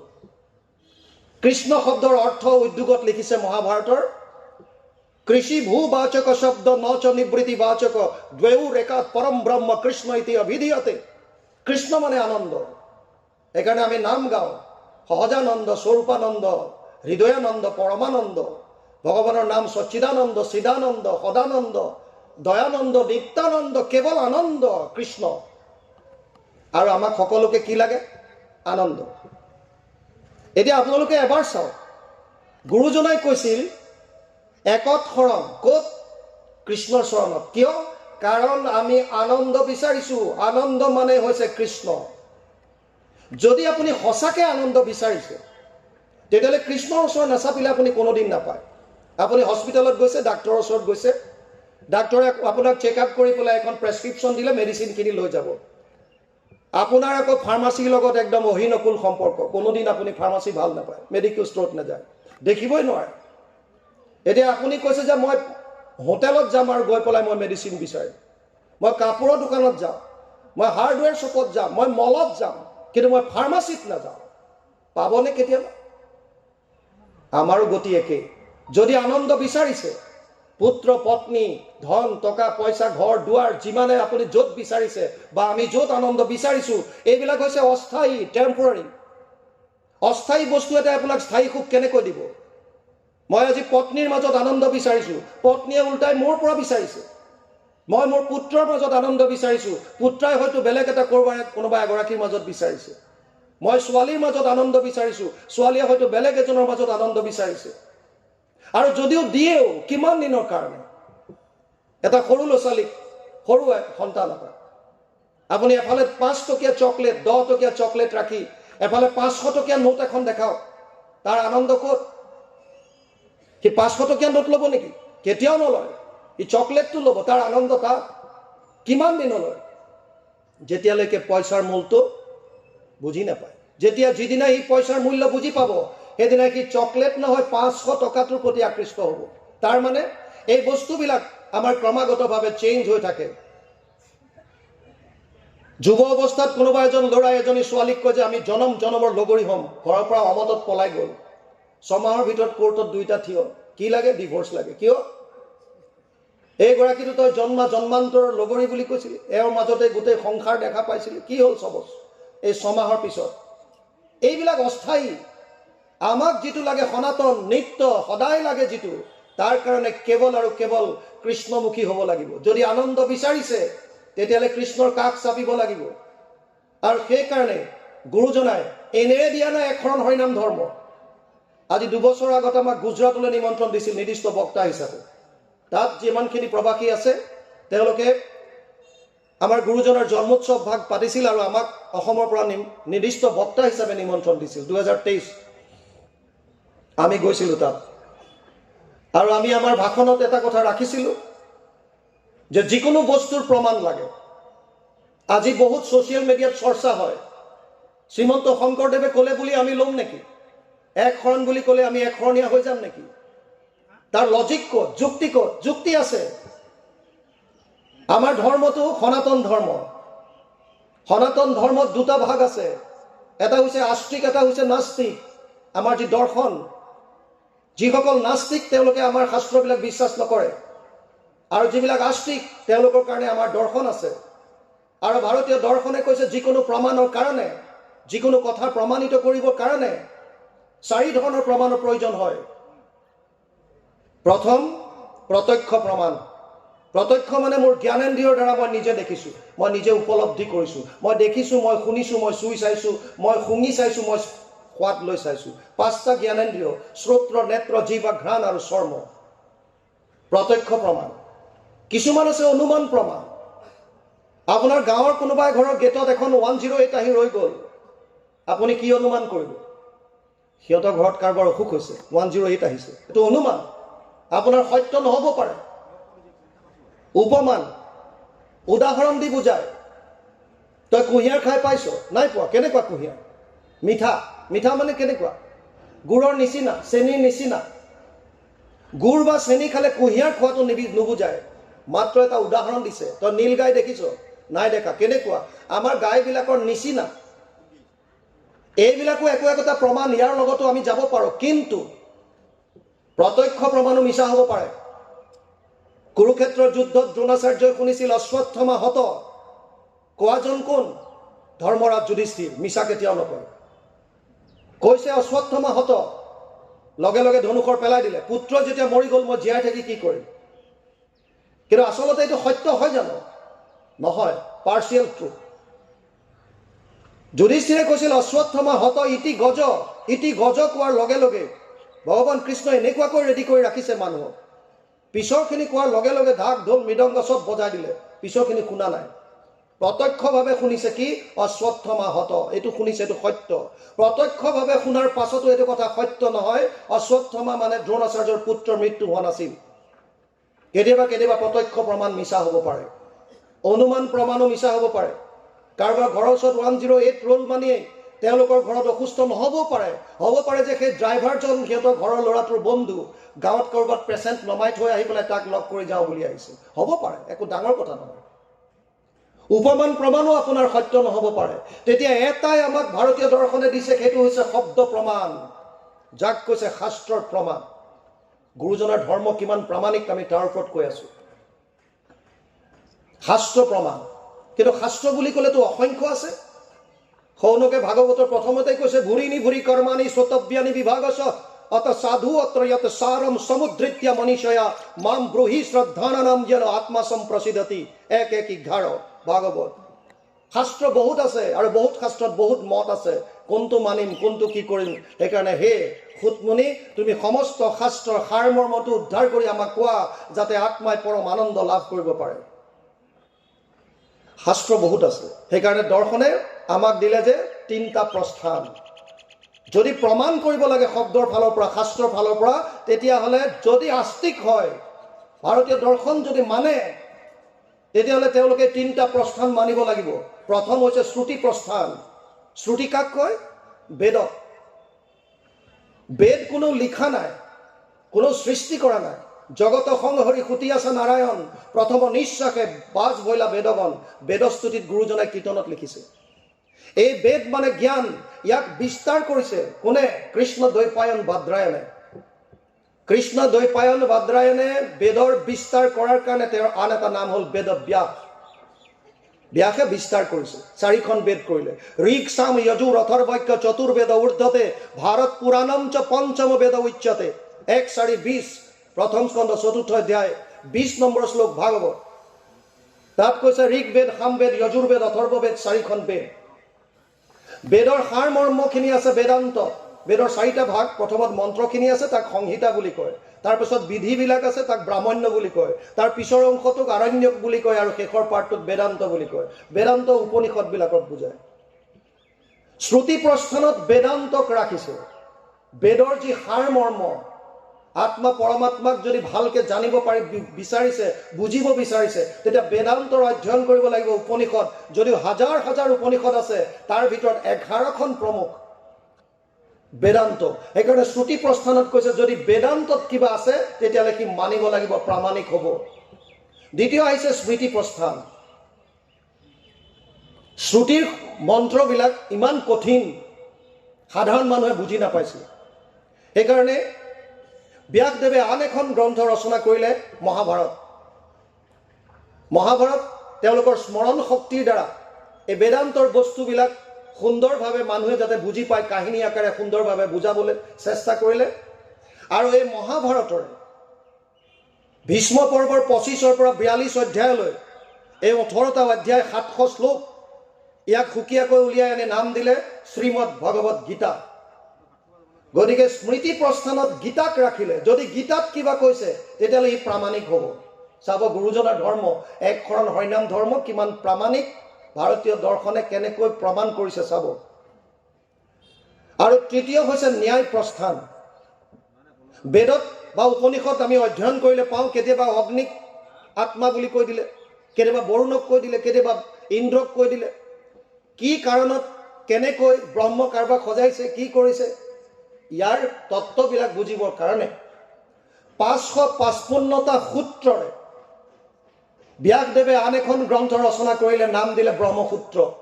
আৰু তাক ন্যায় প্ৰস্থানত ৰাখিলে। যদি ব্ৰহ্মসূত্ৰত আছে তেতিয়াহ'লে প্ৰামাণিক হ'ব। এতিয়া আমাৰ হাতত 3খন গ্ৰন্থ আহিল। এক হৈছে উপনিষদ, এক হৈছে শ্ৰীমদ ভগৱত গীতা, আৰু এক হৈছে ন্যায় প্ৰস্থান ব্ৰহ্মসূত্ৰ। 3খন প্ৰামাণিক। এটা ইণ্টাৰেষ্টিং কথাটো শুনক। যিজন ব্যাসদেৱে বেদান্তৰ বিস্তাৰ কৰিছে সেইজনে ভাগৱতত লিখিছে সৰ্ব বেদান্ত সাৰম হি শ্ৰী ভাগৱত বিশ্বতে য়ৈশ্য ৰসামৃত তৃপ্তৈশ্য নানান্যত্ৰ ৰতি ক্বচিত। 12, 13, 15 দ্বাদশ স্কন্ধ 3য় অধ্যায় 15 নম্বৰ শ্লোক ভাগৱত। অনুবাদ কৰিছে মহাপুৰুষ মাধৱদেৱে তেওঁৰ অনবদ্য গ্ৰন্থ নামঘোষা 18 নম্বৰ পদজোকাত। সমস্ত বেদান্ত সাৰ মহাভাগৱত শাস্ত্ৰ, ইহাৰ অমৃত ৰস পায় পৰম সন্তোষে পান কৰিলে যিজনে তাৰ অন্যত্ৰ ৰসত ৰতি নাই। তাৰ মানে শ্ৰুতি প্ৰস্থান যদি বেদান্ত হয়, বেদান্তৰ সাৰ হৈছে ভাগৱত। গতিকে ভাগৱত এখন প্ৰামাণিক গ্ৰন্থ, বুজি লওক। এতিয়া ভাগৱত প্ৰামাণিক গ্ৰন্থ। দ্বিতীয় হৈছে স্মৃতি প্ৰস্থান গীতা, গীতা প্ৰামাণিক গ্ৰন্থ। তৃতীয়ত আহিছে ন্যায় প্ৰস্থান ব্ৰহ্মসূত্ৰ। গৰুড় পুৰাণত ব্যাসদেৱে লিখিছে অৰ্থ অয়ম ব্ৰহ্মসূত্ৰানাম সৰ্ব উপনিষদ মতা। ভাগৱত ভাগ হৈছে ব্ৰহ্মসূত্ৰৰ টীকা ভাষ্য। বাহিৰত এটা বাক্য প্ৰচলন আছে এটা কথাৰ, যদি কোনোবা জগতগুৰু হ'ব বিচাৰে তেতিয়াহ'লে ব্ৰহ্মসূত্ৰৰ ওপৰত টীকা ভাষ্য কৰিব লাগিব। যদি ব্ৰহ্মসূত্ৰৰ ওপৰত টীকা ভাষ্য কৰা নাই তেতিয়াহ'লে তেওঁ জগতগুৰু হ'ব নোৱাৰে। এইটো তেওঁলোকৰ কথা। আমি বাহিৰত চাকৰি সূত্ৰে ঘূৰি ফুৰোঁতে তেতিয়া আমি আলোচনা কৰোঁ, তেতিয়া গম পাওঁ। কিন্তু যেতিয়া গৰুড় পুৰাণত লিখি দিলে যে ব্ৰহ্মসূত্ৰৰ টীকা ভাষ্য হৈছে ভাগৱত, আৰু সেই ভাগৱতে গুৰুজনাই আমাক অনুবাদ কৰি থৈ গৈছে। এতিয়া ডাঙৰ কথা হ'ল তেতিয়াহ'লে শাস্ত্ৰ প্ৰামাণিক হিচাপে কি আহিল? শ্ৰুতি প্ৰস্থান বেদান্তৰ সাৰ ভাগৱত, ন্যায় প্ৰস্থান ব্ৰহ্মসূত্ৰৰ টিকা ভাষ্য ভাগৱত আৰু স্মৃতি প্ৰস্থানৰ গীতা, তাৰ মানে দুখন গ্ৰন্থ প্ৰামাণিক হিচাপে আহিছে। সেইখন হৈছে গীতা আৰু ভাগৱত। সেইকাৰণে কোনোবা মহাপুৰুষে লিখি থৈ গ'ল শাস্ত্ৰৰ উত্তম গীতা ভাগৱত। এতিয়া হওক, এই যদি শাস্ত্ৰৰ উত্তম গীতা ভাগৱত হয়, তেতিয়াহ'লে গুৰুজনাৰ এক শৰণ হৰিনাম ধৰ্মৰ বিষয়ে তাত লিখিছেনে নাই? জল জল পট পট হৈ যাব, তাত কোনো তৰ্কৰ কথাই নাই। তেতিয়া 700 শ্লোকৰ গীতা অৰ্জুনৰ মনৰ সংশয়বিলাক দূৰ কৰি কৰি গৈ আছে। গীতাত 700 শ্লোক আছে। এটা শ্লোক কৈছে ধৃতৰাষ্ট্ৰই, প্ৰথম শ্লোকটো সঞ্জয়ক সুধিছে, ধৰ্মক্ষেত্ৰে কুৰুক্ষেত্ৰে সমবেত যুজুৎসৱ মামকা পাণ্ডৱ চৈব কিম অপূৰ্বত সঞ্জয়। প্ৰথম অধ্যায় প্ৰথম শ্লোক গীতা। ধৰ্মক্ষেত্ৰ কুৰুক্ষেত্ৰত সমবেত হোৱা মোৰ আৰু এই পাণ্ডুপুত্ৰৰ সৈন্যসকলে কি কৰিছিল হে সঞ্জয়, মোক কোৱা। এইটোৱে হৈছে ধৃতৰাষ্ট্ৰৰ প্ৰশ্ন। 700 শ্লোকৰ এটা মাত্ৰ প্ৰশ্ন। তাৰ উত্তৰত 40টা শ্লোকত সঞ্জয়ে উত্তৰ দিছে। বিশেষভাৱে কৈছে কৃষ্ণ অৰ্জুন সংবাদ। কুৰুক্ষেত্ৰৰ প্ৰাক মুহূৰ্তত অৰ্জুন কৃষ্ণৰ মাজত যি কথোপকথন হৈছিল। 85টা শ্লোকত অৰ্জুনে ভগৱান কৃষ্ণক মনৰ শংকাবিলাক ব্যক্ত কৰিছে। আৰু 574টা শ্লোকত ভগৱান কৃষ্ণই অৰ্জুনক গীতাৰ জ্ঞান দিছে। প্ৰথমতেতো অৰ্জুনৰ শংকা নিবাৰণ কৰি গৈ আছে আৰু শেষত কৈছে, তই যি যি সুধিলি তোক ক'লো, এতিয়া তই মোৰ সিদ্ধান্ত শুন। ইয়াৰ পিছত আৰু কোনো কুৱেশ্যন নাই। সৰ্বগুহ্যতমম ভূয় শ্ৰীনুমে পৰমম বচ ইষ্টসিমি দৃঢ়মিতি তত বক্সামি তে হিতম। অষ্টাদশ অধ্যায় 64 নম্বৰ শ্লোক গীতা। তোক এতিয়া মই গোপনীয়ৰ পৰা গোপনীয় কথাটো কওঁ, শুন। কি ক'লে? সৰ্বধৰ্মান পৰিত্যাজ্য মাম একম শৰণম ব্ৰজ অহম ত্ব সৰ্ব পাপেভ্যো মোক্ষয়িষ্যামি মা শুচ। অষ্টাদশ অধ্যায় 66 নম্বৰ শ্লোক গীতা, যাৰ অনুবাদ গুৰুজনাই ভাগৱতত কৰিছে, সৰ্বধৰ্ম এৰি এক শৰণ সাক্ষাৎ সুদৃঢ় বিশ্বাসে সখী লৈক আমাক নকৰিবা ভয় হেৰা কৰো অংগীকাৰ সমস্ত পাপত মই কৰিব নিস্তাৰ। গতিকে স্মৃতি প্ৰস্থান যদি গীতা, আমি কোৱা নাই, ভাৰতীয় দৰ্শনে কৈছে। আৰু গীতাৰ শেষত এইটো স্পষ্টভাৱে লিখিছে, ভগৱান কৃষ্ণই অৰ্জুনক কৈছে, তই চব বাদ দি মোৰ ওচৰত এক শৰণ হ। আৰু তাৰ কাৰণে যদি তোৰ কিবা পাপ হয় বুলি তোৰ মনত কিবা ভাৱ আছে, মই সমস্ত পাপৰ পৰা তোক উদ্ধাৰ কৰি লৈ আহিম। আৰু সেই গীতাতেই কৈছে, মত্ত পৰতৰম নান্যৎ কিঞ্চিদস্তি ধনঞ্জয় মই সৰ্বমিদম প্ৰথম সূত্ৰে মণিগণাইব। 7ম অধ্যায় 7 নম্বৰ শ্লোক গীতা। হে অৰ্জুন, মোতকে শ্ৰেষ্ঠ আৰু কোনো নাই। এধাৰী মালাত যেনেকৈ মণিবিলাক গাঁঠি থোৱা থাকে সূতাডালত, ঠিক তেনেকৈ সমস্ত জীৱৰাশি মোৰ লগত সংযোগ হৈ আছে। সেইজন ঈশ্বৰত শৰণ লোৱাৰ কথা গুৰুজনে আমাক ক'লে, এক শৰণ। আৰু এক শৰণ গীতাত আছে, অষ্টাদশ অধ্যায় 66 নম্বৰ শ্লোক। আপোনালোকৰ মনত প্ৰশ্ন আহিব পাৰে, যদি গীতাত লিখাই আছে এক শৰণৰ কথা, তেতিয়াহ'লে এতিয়াও কিয় বিভিন্নজনে ধাৰ্মিক মতাৱলম্বী লোকে বিভিন্ন দেৱ দেৱতাৰ ওচৰত কিয় পূজা সেৱা কৰাৰ কথা কয়? গীতাৰ ভাষণটো চবেই দিয়ে। বহুতে কয় আমি গুৰুজনাক নামানো, নালাগে মানিব, কৃষ্ণৰ কথাটো মানা। স্মৃতি প্ৰস্থান গীতা 5,500 বছৰ আগত কুৰুক্ষেত্ৰত কৈ গৈছে, এইটো মানা। তাতো এক শৰণৰ কথাই কৈছে, চব বাদ দি কৃষ্ণ। আৰু লজিকেলি আপুনি যদি আনন্দ বিচাৰিছে, তেতিয়াও কৃষ্ণৰ ওচৰতে যাব লাগিব। তাৰ বাহিৰে বেছি গতি আৰু বেলেগ নাই। বিষ্ণুৰ চৰণ স্মৰণত পৰে পুৰুষৰ লাভ নাই। প্ৰহ্লাদে কৈছে দৈত্য শিশুসকলক, কোনো উপায় নাই। গীতাই আমাক এক শৰণ দিলে আৰু গীতা প্ৰামাণিক গ্ৰন্থ। এতিয়া আহক এক শৰণ হৰিনাম। হৰিনাম আমি কওঁ যে হৰিনাম বস্তু বা গুৰুজনাই পদ্ম পুৰাণৰ সহস্ৰ নামৰ পৰা আনিছে, হয়, ইয়াত কোনো দ্বিমত নাই। কিন্তু শাস্ত্ৰৰ উত্তম যদি গীতা ভাগৱত হয়, ভাগৱতে নামৰ ওপৰত কি কৈছে? ভাগৱততো ক'ব লাগিব কিবা এটা। 18,000 শ্লোক আছে ভাগৱতত, 12টা স্কন্ধ, 335টা অধ্যায়, 18,000 শ্লোক, 5,96,000 শব্দ, 10টা লক্ষণ ভাগৱত। 18,000 শ্লোকৰ কথা বিভিন্ন সংবাদ এইবিলাক কৈ গৈ শেষৰ শ্লোকটোত কৈছে, একেবাৰে লাষ্টত 18,000ৰ শেষৰ শ্লোক, নাম সংকীৰ্তনম য়স্য সৰ্ব পাপ প্ৰণাশনম প্ৰণাম দুঃখ সমানাতম নমামি হৰিম পৰম। 12, 13, 23 দ্বাদশ স্কন্ধ 3য় অধ্যায় 23 নম্বৰ শ্লোক ভাগৱত। নাম সংকীৰ্তনৰ দ্বাৰাই সমস্ত পাপৰ পৰা পৰিত্ৰাণ পাব পাৰোঁ। আৰু সেইকাৰণে সেইজন হৰিকে মই নমন কৰিছোঁ।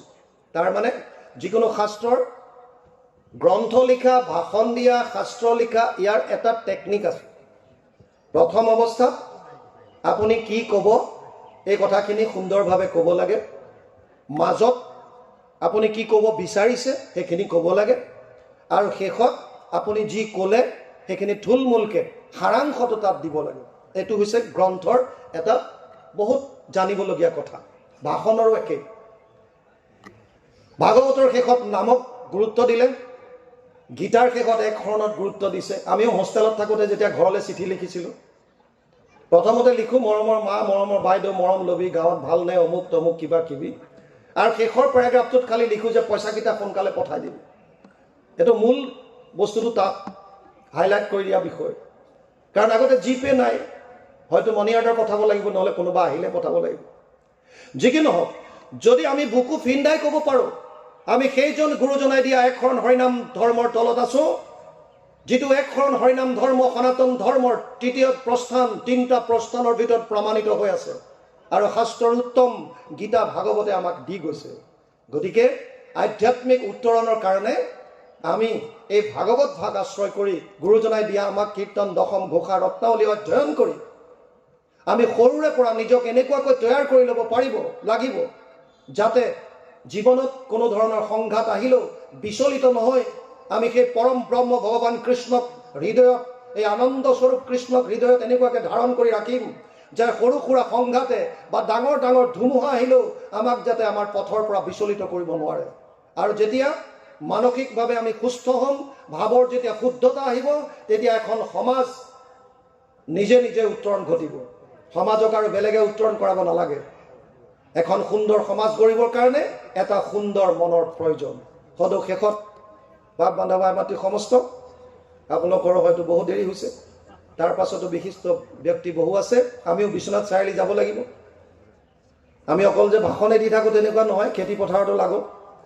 বড়ো ধানৰ কঠীয়া পেলাই থৈ আহিছোঁ, ৰঙালাও দিব লাগে, এতিয়া গৈ পথাৰত লাগিবলগীয়া আছে। আকৌ সময় পালে পথাৰ, আৰু নহ'লে এনেকৈ, আৰু তাৰ মাজত সময় পালে অকণমান লিখা মেলা। আপোনালোকে আশীৰ্বাদ কৰি যাব গুৰুজনাৰ এক শৰণ হৰিনাম ধৰ্ম যাতে আমি অসমৰ লগতে ভাৰতৰ চুকে কোণে আমি পঠিয়াব পাৰোঁ, যাতে জনাব পাৰোঁ।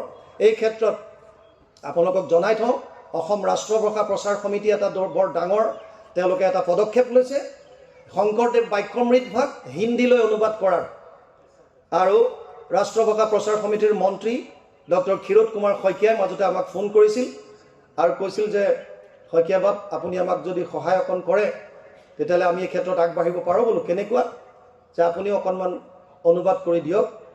আমি গম পাইছোঁ আপুনি তেনেকুৱা অনুবাদ কৰিছে, গতিকে আমাক দশম ভাগ আপুনি হিন্দীলৈ ৰূপান্তৰ কৰক, যাতে গুৰুজনাৰ ৰচনাৱলী অসমৰ মানুহৰ লগে লগে হিন্দী ভাষীসকলেও যাতে গম পায়। আৰু গতিকে আমি আপোনালোকৰ আশীৰ্বাদত আমি দশম ভাগ হিন্দীলৈ ৰূপান্তৰ কৰি যিমান সোনকালে পাৰোঁ মন্ত্ৰীগৰাকীৰ হাতত তুলি দিবৰ কাৰণে আপোনালোকে আশীৰ্বাদ কৰক। ইমানখিনি সময় যদিও আমি কওঁ বুলি একো ক'ব নোৱাৰোঁ, প্ৰভু ভগৱন্তৰ হৃদয়স্থিত হৈ যি ধৰণে আগবঢ়ায় সেই ধৰণে প্ৰকাশ কৰাৰ প্ৰয়াস মাত্ৰ কৰোঁ। ইয়াতো হয়তো আমাৰ এই অভাজনৰ শব্দৰ ষ্টক নোহোৱাৰ কাৰণে, ভকেবুলাৰী আমি অলপ উইক, সেইকাৰণে হয়তো ক'ৰবাত কিবা দোষ হ'ব পাৰে, কাৰোবাৰ অন্তৰত আঘাত লাগিব পাৰে। সমস্ত অপৰাধ আমি শিৰ পাতি লৈ আপোনাক মহান মহন্তৰ শ্ৰীচৰণত আমাৰ মস্তক ৰাখি মহাপুৰুষ মাধৱদেৱৰ এজোকা ঘোষাৰে আমি আমাৰ বক্তব্য সামৰি মাৰিছোঁ। অপৰাধ বিনাশন তজু নাম নাৰায়ণ, জানি নামে পখিলো শৰণে, আনগতি নাহিকে মৰণে। অপৰাধ ক্ষমা কৰি তুমি দয়াশীল হৰি, মোক ৰক্ষা কৰি চৰণে প্ৰভু, মোক ৰক্ষা কৰি চৰণে। কৃষ্ণ জয় গুৰু শংকৰ। কৃষ্ণ হৰি